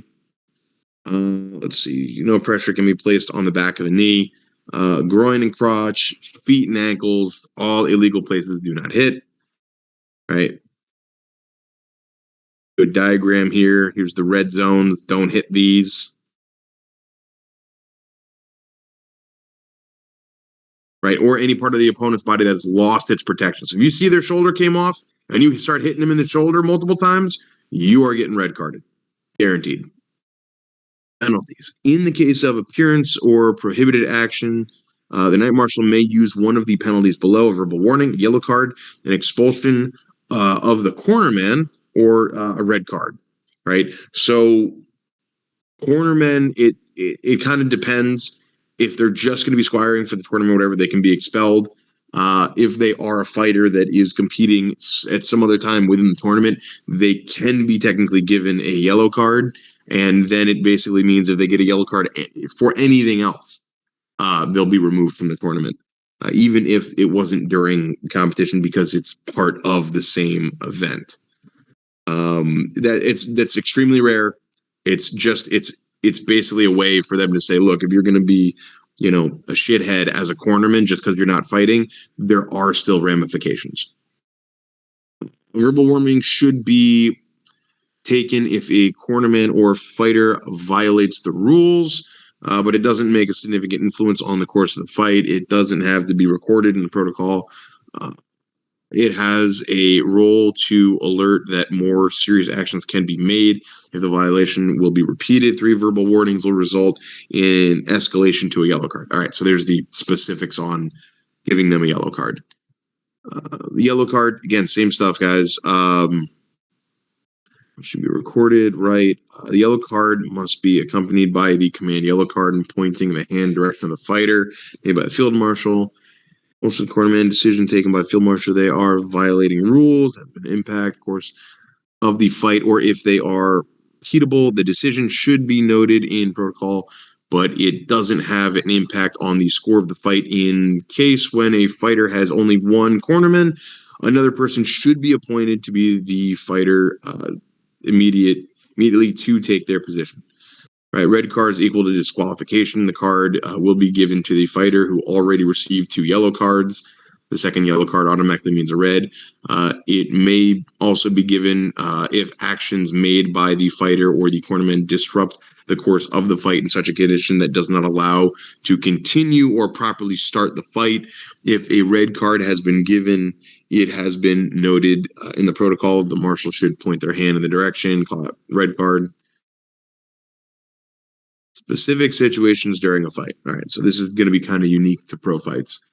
Fighter loses a weapon, the Knight Marshal will stop the fight and give the hold command. Both fighters must cease fighting to remain in their current position. The Knight Marshal will rearm the fighter and reset both fighters in position. This is when he's either going to get a sword or he's going to call your corner out to bring the sword, kind of thing.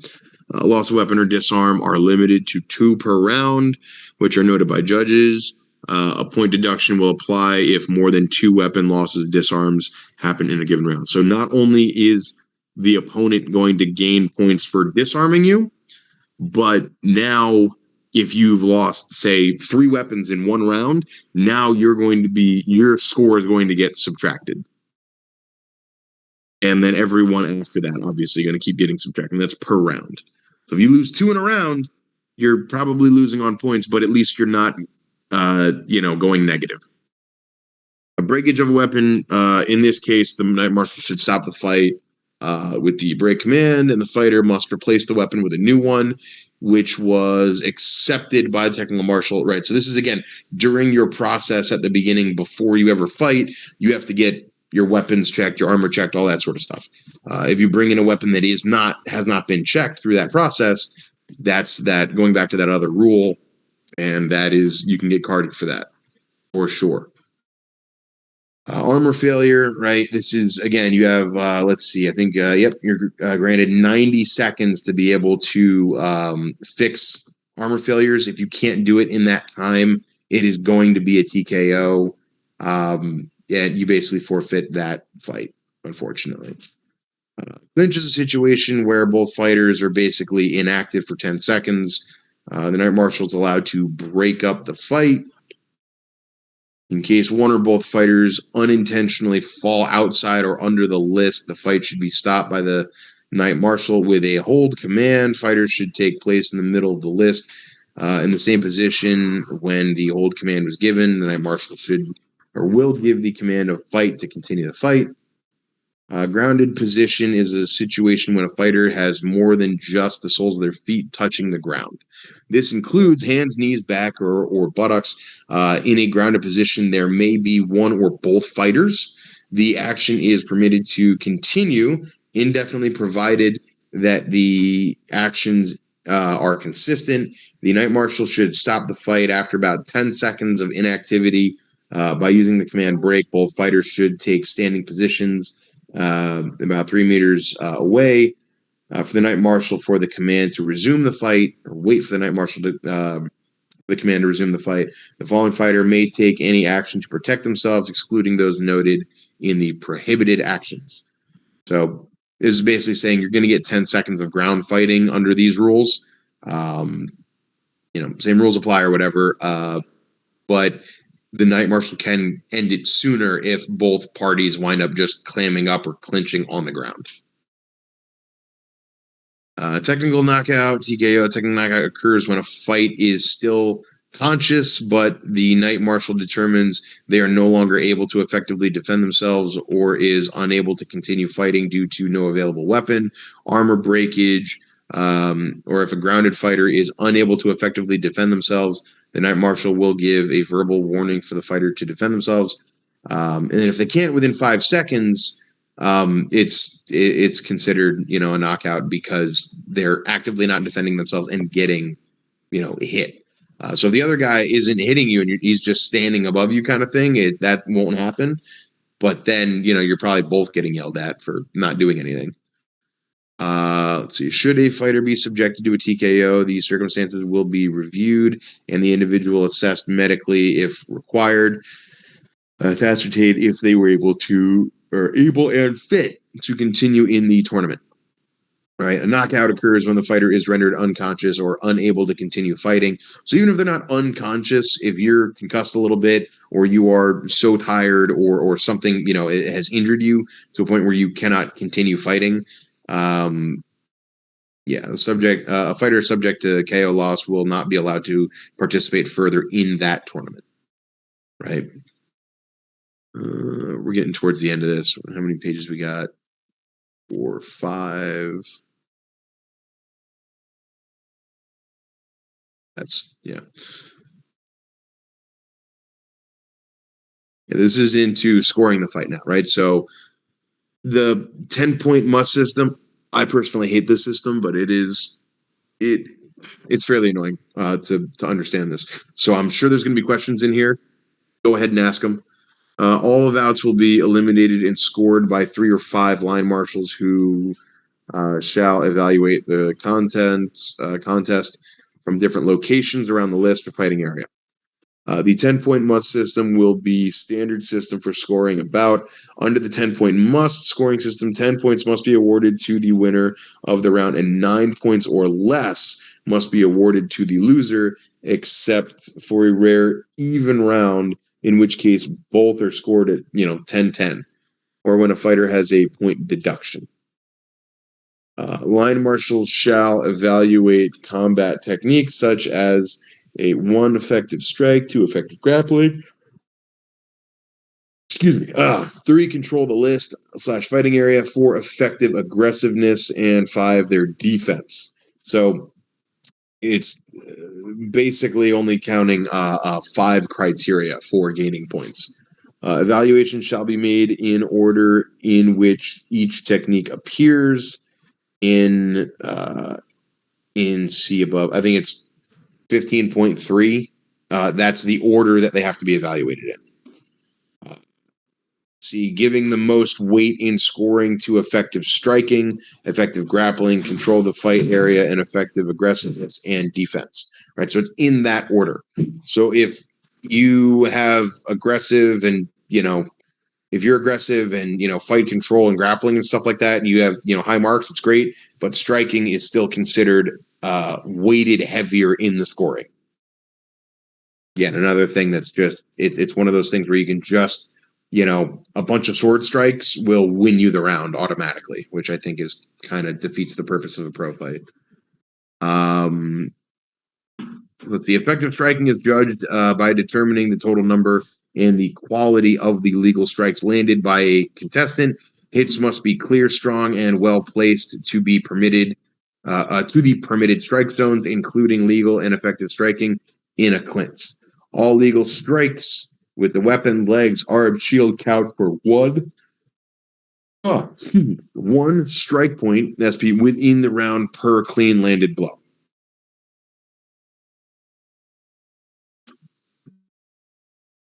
So if you are striking with your fist, elbow, forearms, or shield, strike points are only given for strikes to the head or torso. So if they land on the arm or they land on like the leg or the hip or something like that, they won't count for anything. Important strikes with the head do not award any strike points. So headbutts, you're allowed to do them. They're not going to give you any points.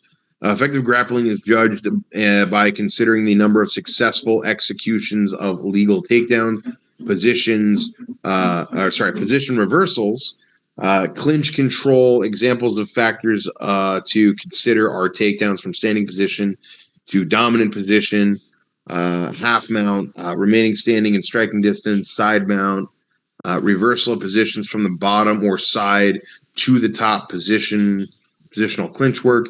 A takedown resulting in no strikes, ground action is recorded only for posterity.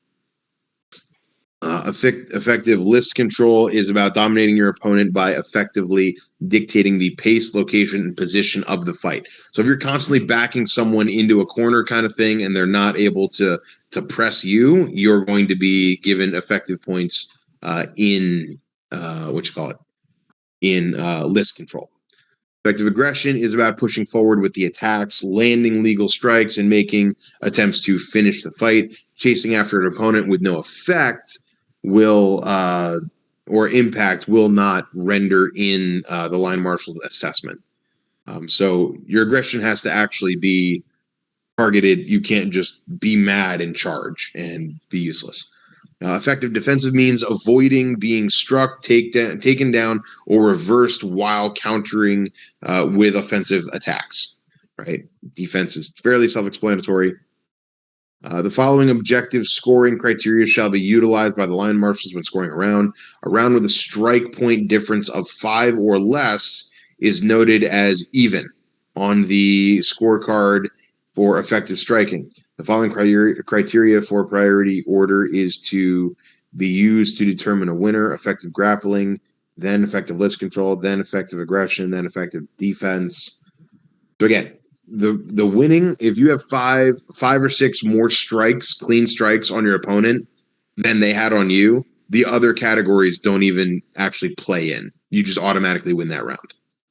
Again, I think it's kind of stupid, but that's how Buhurt League or Buhurt International does it. If a winner can be determined, the round is to be scored 9-10. If a winner cannot be determined by using the criteria or by priority, the round is scored 10-10. A round is to be scored 10-9 as a 10-9 round when a fighter outstrikes their opponent by 6 to 10 strike points. That is noted as slight or on the scorecard. A round is to be scored as 10-8. Again, you're getting a higher score by just scoring more strikes, 11-15 now. So again, if you play a pro fight in this format as basically a duel, keep them off of you and just rack up the scoring with your weapon, you will win by more points. You will wind up, 16 or more points. This is 16 or more than your opponent. So if they hit you 10 times, you've got to hit them 26 effective times with your weapon for this 16 to exist. But then if you do, it's on the scorecard as 10-7. Let's see. All yellow cards, armor malfunctions, penalties, each 90-second period, and weapon loss penalties will result in a single point deduction for that round. This is at the discretion of the Knight Marshal. Hey, Derek, Okay, so yeah, if you get a yellow, go for it. Yeah, I know this is specific to Buhurt International, but do other organizations score these differently, or is this kind of uniform with where it's striking first? So IMCF rules are pretty lax on this, and the score system that if we start getting into like actually using counters and wanting to do it not for exhibition but for actually like trying to score a pro fight, most people have not been doing this. Buhurt International only even adopted this 10-point must system this past year in 2023. So it's not really anywhere else, but I know we have at least 2 of our guys that want to do pro fights at Carnage. So we're at least going over this. So if we're squiring, if we're helping, and or if they are in the list, we know the rules. Perfect. Yeah. Great. Thank you. Yep. Let's see here. Fighter. Oh, nope. Let's see. Fighter A and Fighter B have an evenly fought round until Fighter B incurs an armor failure, which is fixed within the time required. At the end of the round, Fighter A would be awarded 10, Fighter B would be awarded 9 because of the armor failure. That does suck too. Let's see here. And to, I guess, go back and answer that question too a little bit. I mean, we can go over other rules for pro fights, but at the moment, I mean, we're going to do a 2.5 hour session for this, which I think will be good. And then I'll take more questions at the end, kind of thing. But yeah, there are other rules. For the most part, in terms of the rules for the melees, they're 90 to 95% similar across the board with anything that we're going to do. Buhurt International just has specific rules about the list itself, the squire, like the handing in weapons that the squires are going to be able to do, and I think they're going to be more active at looking for strikes to the knee from like kicks and stuff like that, or at least the marshals have said that they're going to be more on top of that. Other than that, it's pretty much identical to IMCF. Well, then the big difference, of course, is the authenticity committee. But I digress. We keep moving. Let's see. A fight total is to be calculated by each line marshal individually. This is done by adding each fighter's round scores together and giving the fighters total final score. Based on the line marshal's total fight scores, the following win type will be awarded. Unanimous decision, all the line marshals agree. Split, where the majority of the line marshals scored a win for one fighter. Let's see, a majority decision, the majority of line marshals scored the win for one fighter, and the other line marshals scored the fight as a draw. So split decision is some of them went one way, some of them went the other. A majority decision is the ones that basically are I guess, opposed to the one fighter winning, is basically them considering it a draw. So then the major decision is you still win. The split decision is kind of the one that's like up for grabs. The unanimous draw, all line marshals record the fight as a draw. That one's pretty rare, actually. The majority draw is the majority of the line marshals will score it as a draw, and then maybe one or two will give it to one of the fighters. Split draw, all line marshals score the fight differently, but the score totals wind up resulting in a draw.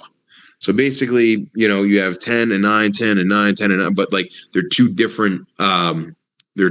One marshal has got 10 points to fighter A, 9 points to fighter B. The other marshal got 9 points to fighter A, 10 points to fighter B. So it winds up that the total number of points for each of the fighters winds up being tied. Again, this is it's kind of a ridiculous way to score it, but this is what they're going with as of, I guess, the past like 7 months. A technical knockout is a TKO, a knockout is a KO. A knockout is like physically taking someone out of the fight. A technical knockout is usually due to like armor failure or something where they can't continue fast enough to continue the fight, and it's technically they can't continue the fight. KOs are pretty rare, just not gonna lie. Most times KOs happen because someone is exhausted and doesn't want to get up in time or can't really fight effectively. A KO to an actual knockout is extremely rare. I think the one time I've seen it happen was because someone fell flat back, straight back, and they snapped their head on the ground when they hit, and it gave them a mild concussion, and they were just like, yeah, I just gotta stop.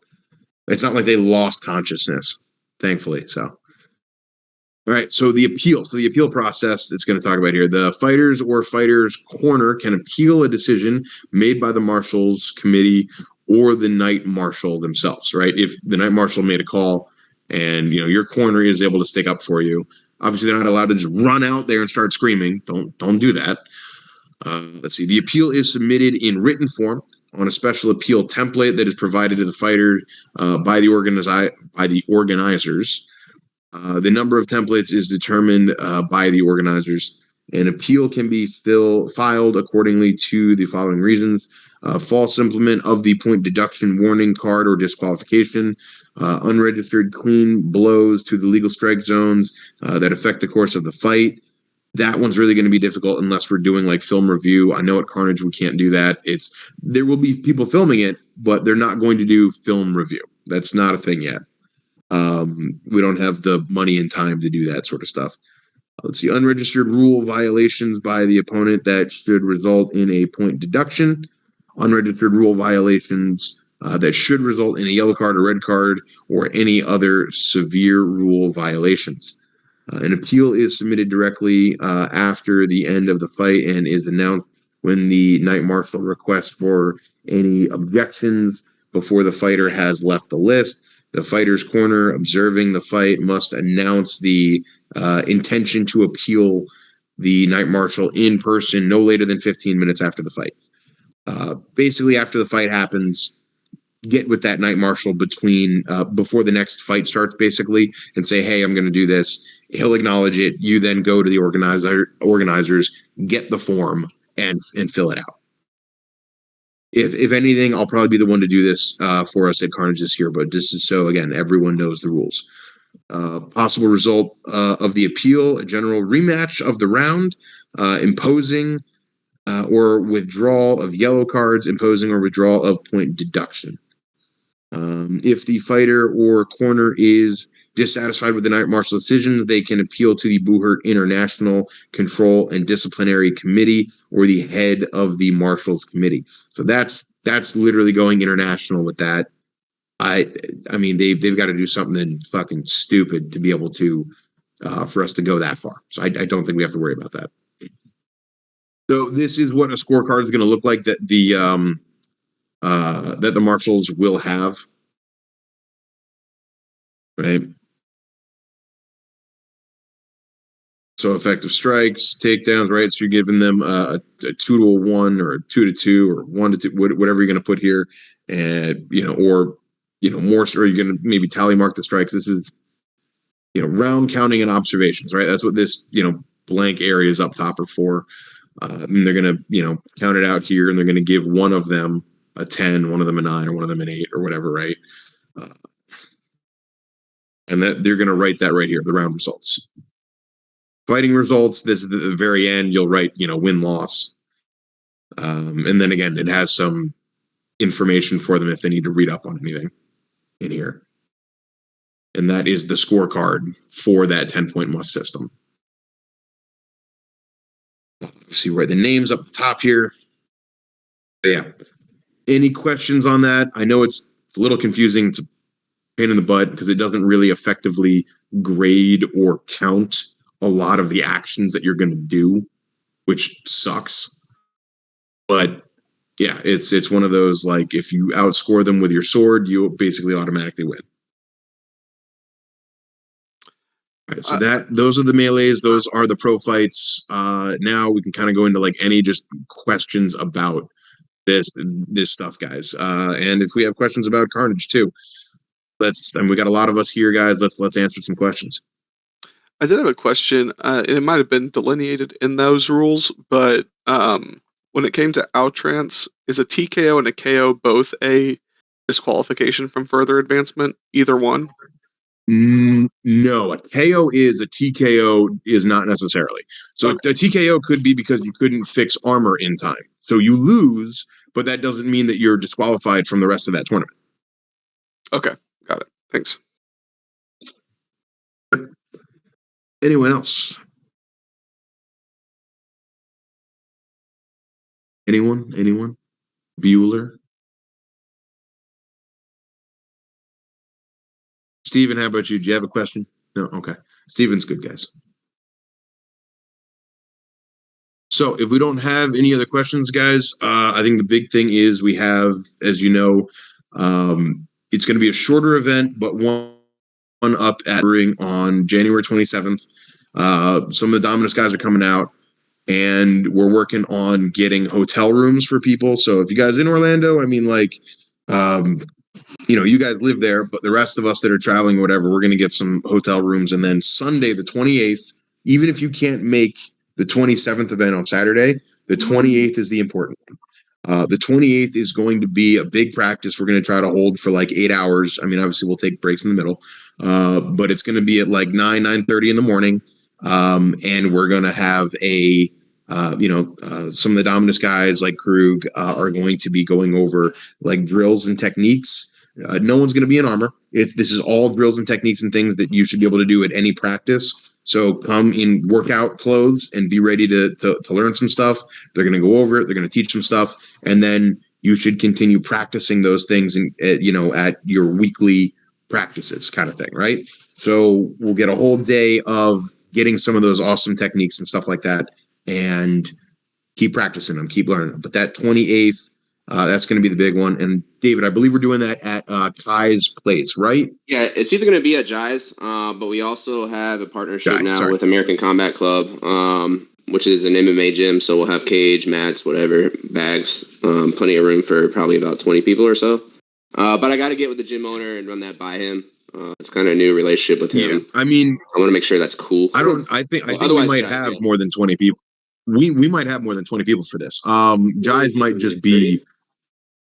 Jai's might be better. Possibly, yeah. Big as fuck, Oh shit, that might be a great option. It's big as fuck. We're gonna be driving a lot of cars over there or whatever. Plus, I mean, if we have some of the list pieces ready to go, I'm sure Krug will want to use some of the list pieces for some of the stuff that he's gonna show. So I'd recommend just using Jai's place then. Okay. Yeah, we'll do that then. So we got that hammered out. We'll use Jai's place. Does anybody still want to camp in the morning out or whatever? Like I know we were talking about camping before and all that shit. There might be, but again, I think we're getting some hotel rooms from Doug from Tactical Brewery. They're gonna try to work on that, and that way, us coming from South Florida, like 4 hours away. Some of the guys coming from Tampa, like 2+ hours away. We can spend the night, even if we can't, or not everyone can make the 27th. At least get there Saturday night, spend the hotel, and then 9 a.m. we're able to be right there for the practice. Cool. And if whatever reason somebody can't get a hotel figured out, just let me know. I got a couch, and if I have to, I'll get an air mattress, whatever, for a couple people. Yeah. Now we got to get a hold of the. I know some of the guys from Melbourne. We should definitely try to get out there. Some of the guys from Pensacola.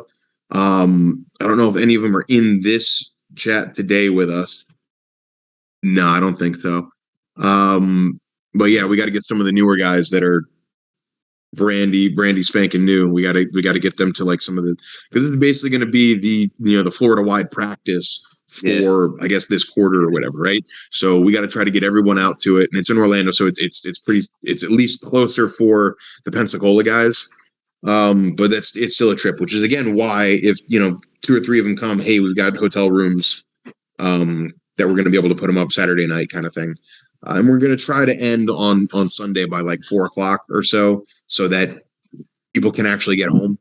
Because I know us, it's probably almost 4. It's almost a 4-hour drive to get back. Yeah, like 3.5. So we want to be able to 3.5 depends. It depends on where in Orlando. Yeah, right. Orlando's not like a one spot. Yeah, I know. Yeah, I know, because I go to running my insurance claims. It's like, all right, cool, Orlando, and I look at the zip code. I'm like, God damn it, that's like a half hour away. Jai's is basically, if you look at the cross section between I-4 and 408, which is like the X in the middle of Orlando. It's probably like just a few minutes from that. It's centralized to downtown Orlando, basically. We'll have all the information on the website as well as within the Discord as well. So, and also we'll have all the team captains posted in their Facebook groups. Cool. Yeah, I mean the biggest thing, if you can just post that address for the captain chat, that way every team will just repost it and have it. And we'll repost again in Discord and everything like that for sure. So that's the big one, and then right after that is then the largest event that has ever happened in the sport in North America, which is Carnage, which is the first week in February that we are traveling for. We are going to have to figure out some, I guess, carpool stuff where we might have some of us come to Orlando on Thursday and basically consolidate some cars and equipment and stuff like that, and we go up from there. Because I know Sean has some room. David and David, you, Danny, and Sean. I got you. You, Danny, and Sean. I know we're going up. Any other additional people going up from Orlando? I have to double check, but I know there was a couple of guys interested, but I haven't been harping on that as much as I need to be. But I will. Yeah, we're 1 month out, boys, and Squires are going to be huge for us because again, it's a big tournament. We're going to have to move our equipment more than once. Because what's going to happen is there's going to be 2 lists set up. If we're not in a pool currently during like the Saturday morning or something like that, we've got to have our stuff off of the ground. It's got to be up in the stands kind of thing, and we have to be up in the stands. Then once it's time for like our fights and stuff like that, we can bring our stuff back down onto the actual ground where the lists are. Because of just the sheer number and volume of people, if everyone's on top of each other in now less space from the years previous with more people, it's going to be hell. So we've got to be on our toes, guys. There's got to be there's going to be moving. The Squires are going to have their work cut out for them at the same time. So it's going to be a big moving beast, and this is the first time Carnage is this big and they're doing this much. So it's going to be tough for them too. So it's going to be nuts. but it's also literally going to be the biggest group and collection of all the fighters from around the country that will all get to, meet and punch in the face. Time to put Florida on the map. One more question, going back over to the event on the January 27th. Do we have any specific details on it? Start time, stop time, where people are going to meet, parking, etc. We need to be able to plan the logistics. I believe for that. it is. I believe it is 12 noon to 3 p.m. I think it's 4. I think it's 4 p.m. It's a short. Was it 4 p.m.? I think so. Yeah, it's still 4 p.m. Sure. Was it 1 to 4 or noon to 3? 12 to 4. I think it's noon to Noon to 4. Okay, perfect. So 4 hour. That's not that bad. Yeah. I got a call. From yeah, no, that's at that I'm about to point. call him back. But, I'm sorry. But no, Got to you. go over because I like him to do the matchmaking if possible. So I need a list from you of who wants to fight and compete, pro fight style, dueling, melee. I don't know if we're gonna have time for melees and shit, but that way we could. I mean, we could at least get 1 or 2 at the end. We could at least get 1 or 2 at the end for sure. Fun. I like the pumpkin match kind of thing. That was fun. Something fun like that would be cool. But yeah, I think we could fill the whole 4 hours pretty much nonstop with all the fighters that we have coming. With some other fun stuff in between. Maybe. I mean, nights out. I don't know about nonstop, but definitely a lot Like the pro of fights? time allotted. But I mean, Yeah, we could do. We'll definitely do some pro fights. I know we got some duels. Yeah, I mean, if we're doing 3-round. Yeah, no, I mean there'll be breaks. There'll be breaks for sure. So cool. I'll call crew back as soon as we get off the chat.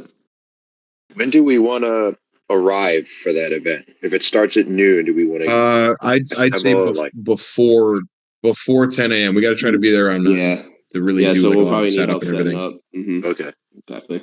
Well, we should have a stage early. Can we do some chair fights? We can bring some chairs.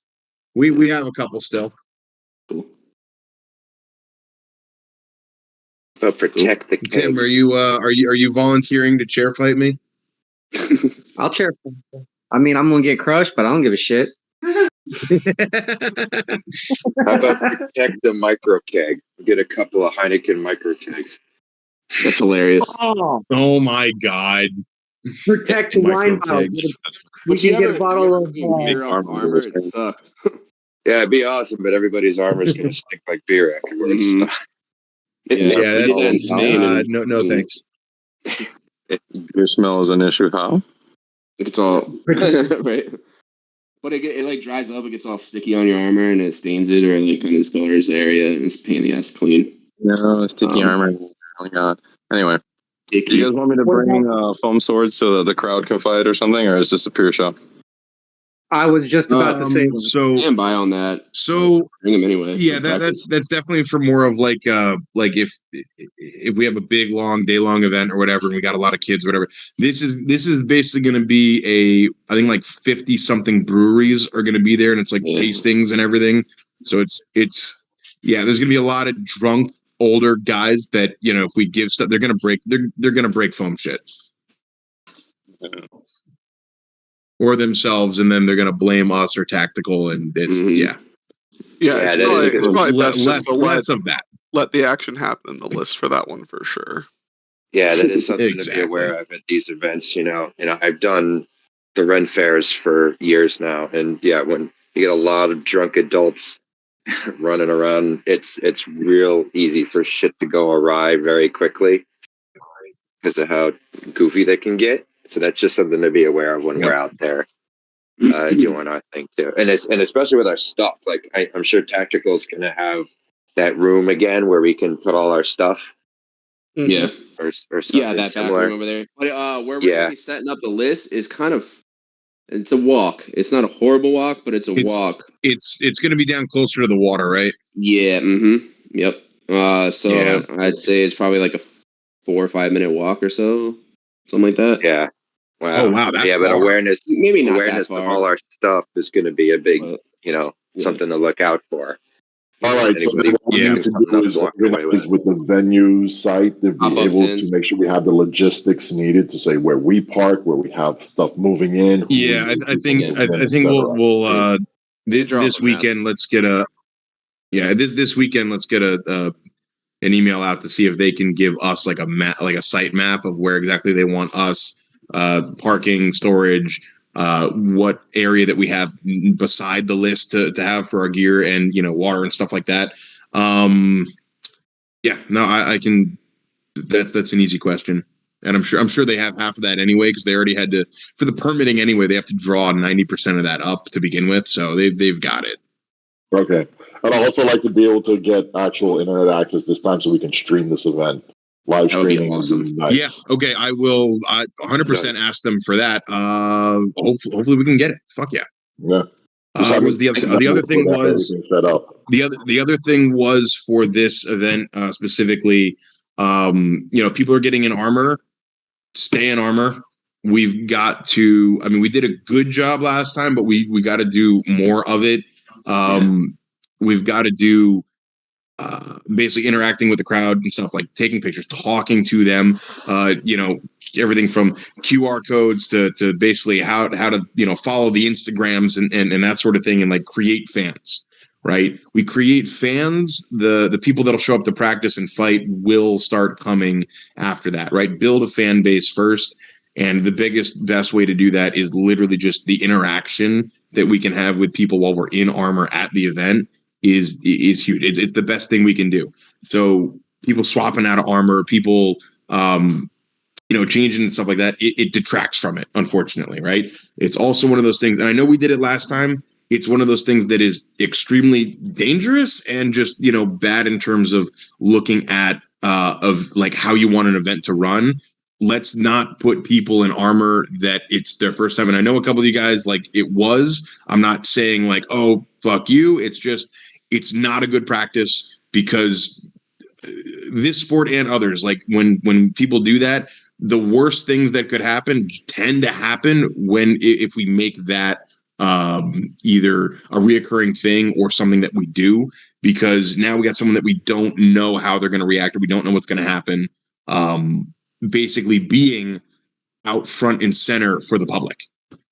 So you can just try not to do that going that's forward. That's fine. You can just say it. No, that's not what I'm talking about. I'm teasing. That's not what I'm talking about. Don't you say that. Don't you say that, Jeff. Don't you put that on me. Listen. That's right, Jeff. He's talking about when I broke not that axe and hit that audience member. There's so that's only part of it. That's less you, and that's more the axe breaking. That's not on you. I'm saying the last one, we didn't actually have anything bad happen, but we're looking at, if we're going to keep doing this, that's how we're going to have the highest chance of. Mm-hmm. Like someone literally having a panic attack and helmet horrors, someone throwing up in the middle of it. Like that's how we're going to shoot ourselves in the foot.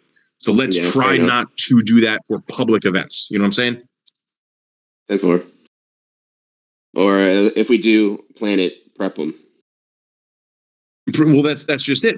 Their first time in armor and their first fights, you got to do in practice. Yeah. Like that should be standard. And then the other big thing is the fact that Carnage guys, everyone, and I don't know how many times I've tried to say this, everyone who can be in armor should be in getting to Carnage, because I've talked to Larry, who's the organizer of the whole event, and anyone from Florida that is able to actually get in armor is going to be allowed to fight, whether it's in the 12s at the end or the mass battle. We will be allowed to fight. Now, I get it. Oh, not everyone has armor, so that's kind of our, what's holding us back. But anyone who can should, and because the mass battle, we're trying to break the old record from 2019 that was 150 on 150. We're hoping the end of the day on Sunday we can break that record, and it'll be the American teams doing it. No, it's not. It'll be amazing, and it's like I don't care if I'm fucking injured. I'm gonna hobble out there just to say I was standing there at the beginning. Fucking and it's like not do anything, but sure, like, hey, we did it. We got the numbers in there.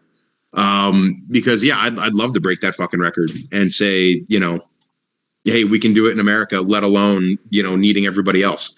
But it's also just going to be a giant mass battle like that's going to be fun as hell. Yep. So prepare for it. Other than that, any other questions we got, guys? Yeah, bring Halberts.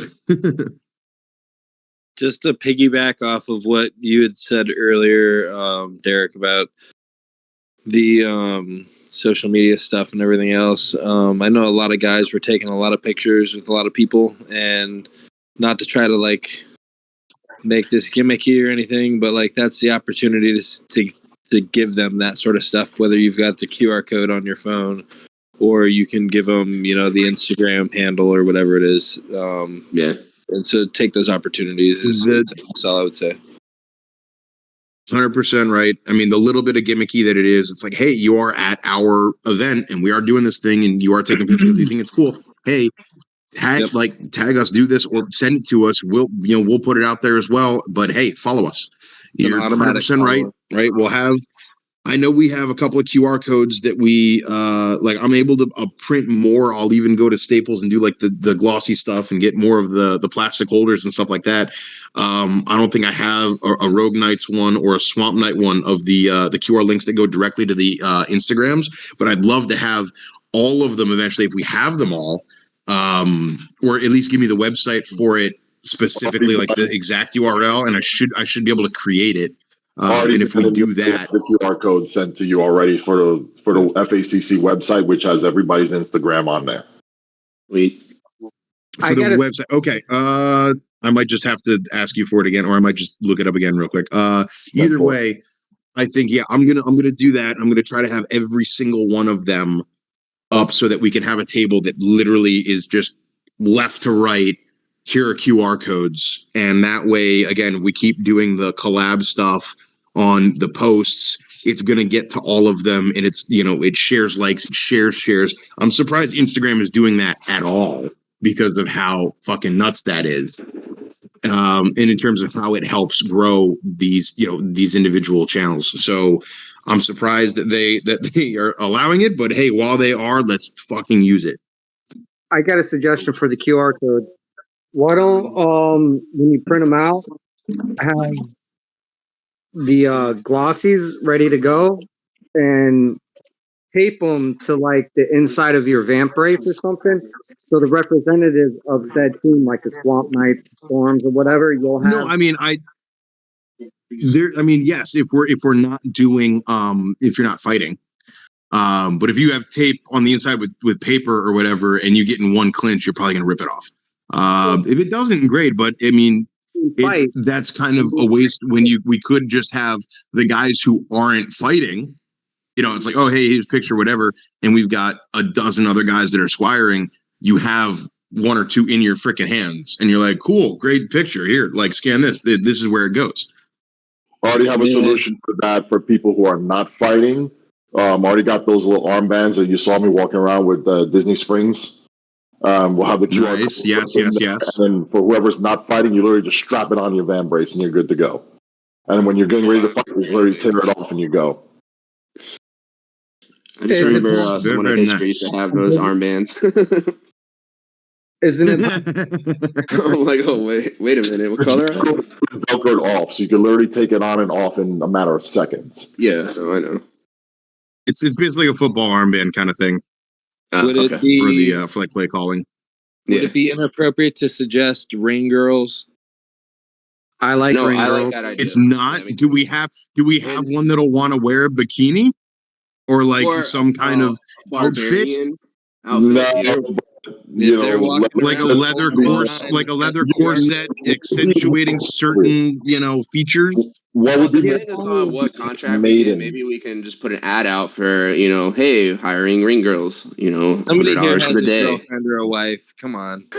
Ring maidens would be more appropriate, gentlemen. What did you say? Ring maidens. Ring maidens. I like it. Piece, Ring wenches? We have the ladies talking here since they're in the chat. What do you think, ladies? Ring maidens? Yeah, we do. Yeah. Other than ring girls, I think what's even more important, even though it's pretty damn close, medical staff. Good job. Yeah. We should have. We should have a few. Yeah, I know I can't use my IFAC when I'm in armor, so. Pinky says if it's a paid job, he may have somebody in mind. Okay. All right. In Orlando? Sweet. Okay. Yeah. Well, my girlfriend's nurse at the hospital. The only She problem went is if to we have ring paramedic. rules, that means we also got to get cards made up for like round numbers and stuff. Yeah, it's true. Well, if For them we're to hold, handling this event, otherwise- man, I can probably make that happen. You know, I plan on whatever contract it I is. guess like a round 1, round 2, Yeah. round 3 kind of thing. And then we just kinda have need them. 3 rounds, right? 1, 2, and 3 arts and craft people. Yeah, Come on. we only You need just 3 tell rounds. them. We're never gonna do Yeah, go more than past that unless it's like. Huh. That should be easy. Yeah, we don't need to. I'm sure it is. It's got to be like thick Use your enough where it's like a sponsors on there. legit like card for them to hold. Yeah. I'd love to get a sponsor on that, like on the backside right? or whatever, if we could figure that out for sure. Yeah. I actually got a call on Tuesday to try to figure out sponsors to do some stuff. Sweet. Yeah, because I mean that just means we get a sponsor to help with an event, and then we can also make money on the event. It's just it turns into more money in everybody's pocket. Yeah. Hopefully we can do more of that shit. Is there like tactical brewing swag that the ring maiden or whatever can wear or something along those lines, and then the giant QR code? I'm sure Doug will throw a free T-shirt that way or something. Or we have during the lull, or like a break time or whatever, we have the ring girl tossing free T-shirts. Oh, that would be sweet. Like team That's T-shirts not a would be terrible awesome. idea. Yeah. They'll be tossing tactical brewery T-shirts, but it's like, hey, that's like our a downtime for us is still, hey, everyone's still crowd around us. You want to have the ring girl toss you a shirt? I'll ask Doug. Yeah, maybe he has some because I mean a lot of these bars and breweries and shit get a bunch of like free T-shirts, that just for whatever. Oh, yeah. So they might have a surplus of just BS T-shirts we could throw at the crowd. And that'd be pretty cool. Possible, we can get 2 of them, we can get 2 ring girls to fight. I'm just saying. Sock 'em boppers. We need to do is just recruit women and get them in armor. That's the first thing we need to do. I mean, that's the other thing. So. No, go ahead. I was saying, I was just gonna make a joke of like oiling up like 2 ring girls to have them fight is like not exactly a great move for recruiting more women. Yeah, right. Exactly. This ain't the 80s anymore, but I would love to see Jello wrestling. It'd be really funny if we have 2 very attractive women do it, and then have like me and Sean wrestle at the same time. You want a Jello wrestling, Sean? I'm saying, listen, you said Jello wrestling. This is how we pissed off like all of our girlfriends and wives instantaneously. Yeah, they'll hate us. We won't get laid ever again. The real battle, us in armor versus the significant others beating the hell out of us with frying pans. Yeah. We could do like a historical thing when we get an open field. We can dig holes. Holes where we're buried up to our waist and we have to fight our women. do love the energy and stuff, but I do have to dip. But thank you, Derek, for all of your insight and going over the rules for us. And I trust captains will get more info on upcoming events to teams when we need it, right? Yes, sir. Yes, sir. All right. Thanks, Jeff. Thanks, guys. See you later. Yep, see you later. Yeah, thanks, bro. There's no other official business as far as concerning the rule sets for Carolina Carnage 2024. I think we're going to stop the stream at this point over here, and we'll take care of everything else. Are any final questions or issues or concerns in addressing Carolina Carnage 2024? Nope. All right, stream will be stopping. Everybody have a good evening. Free talk starting in 10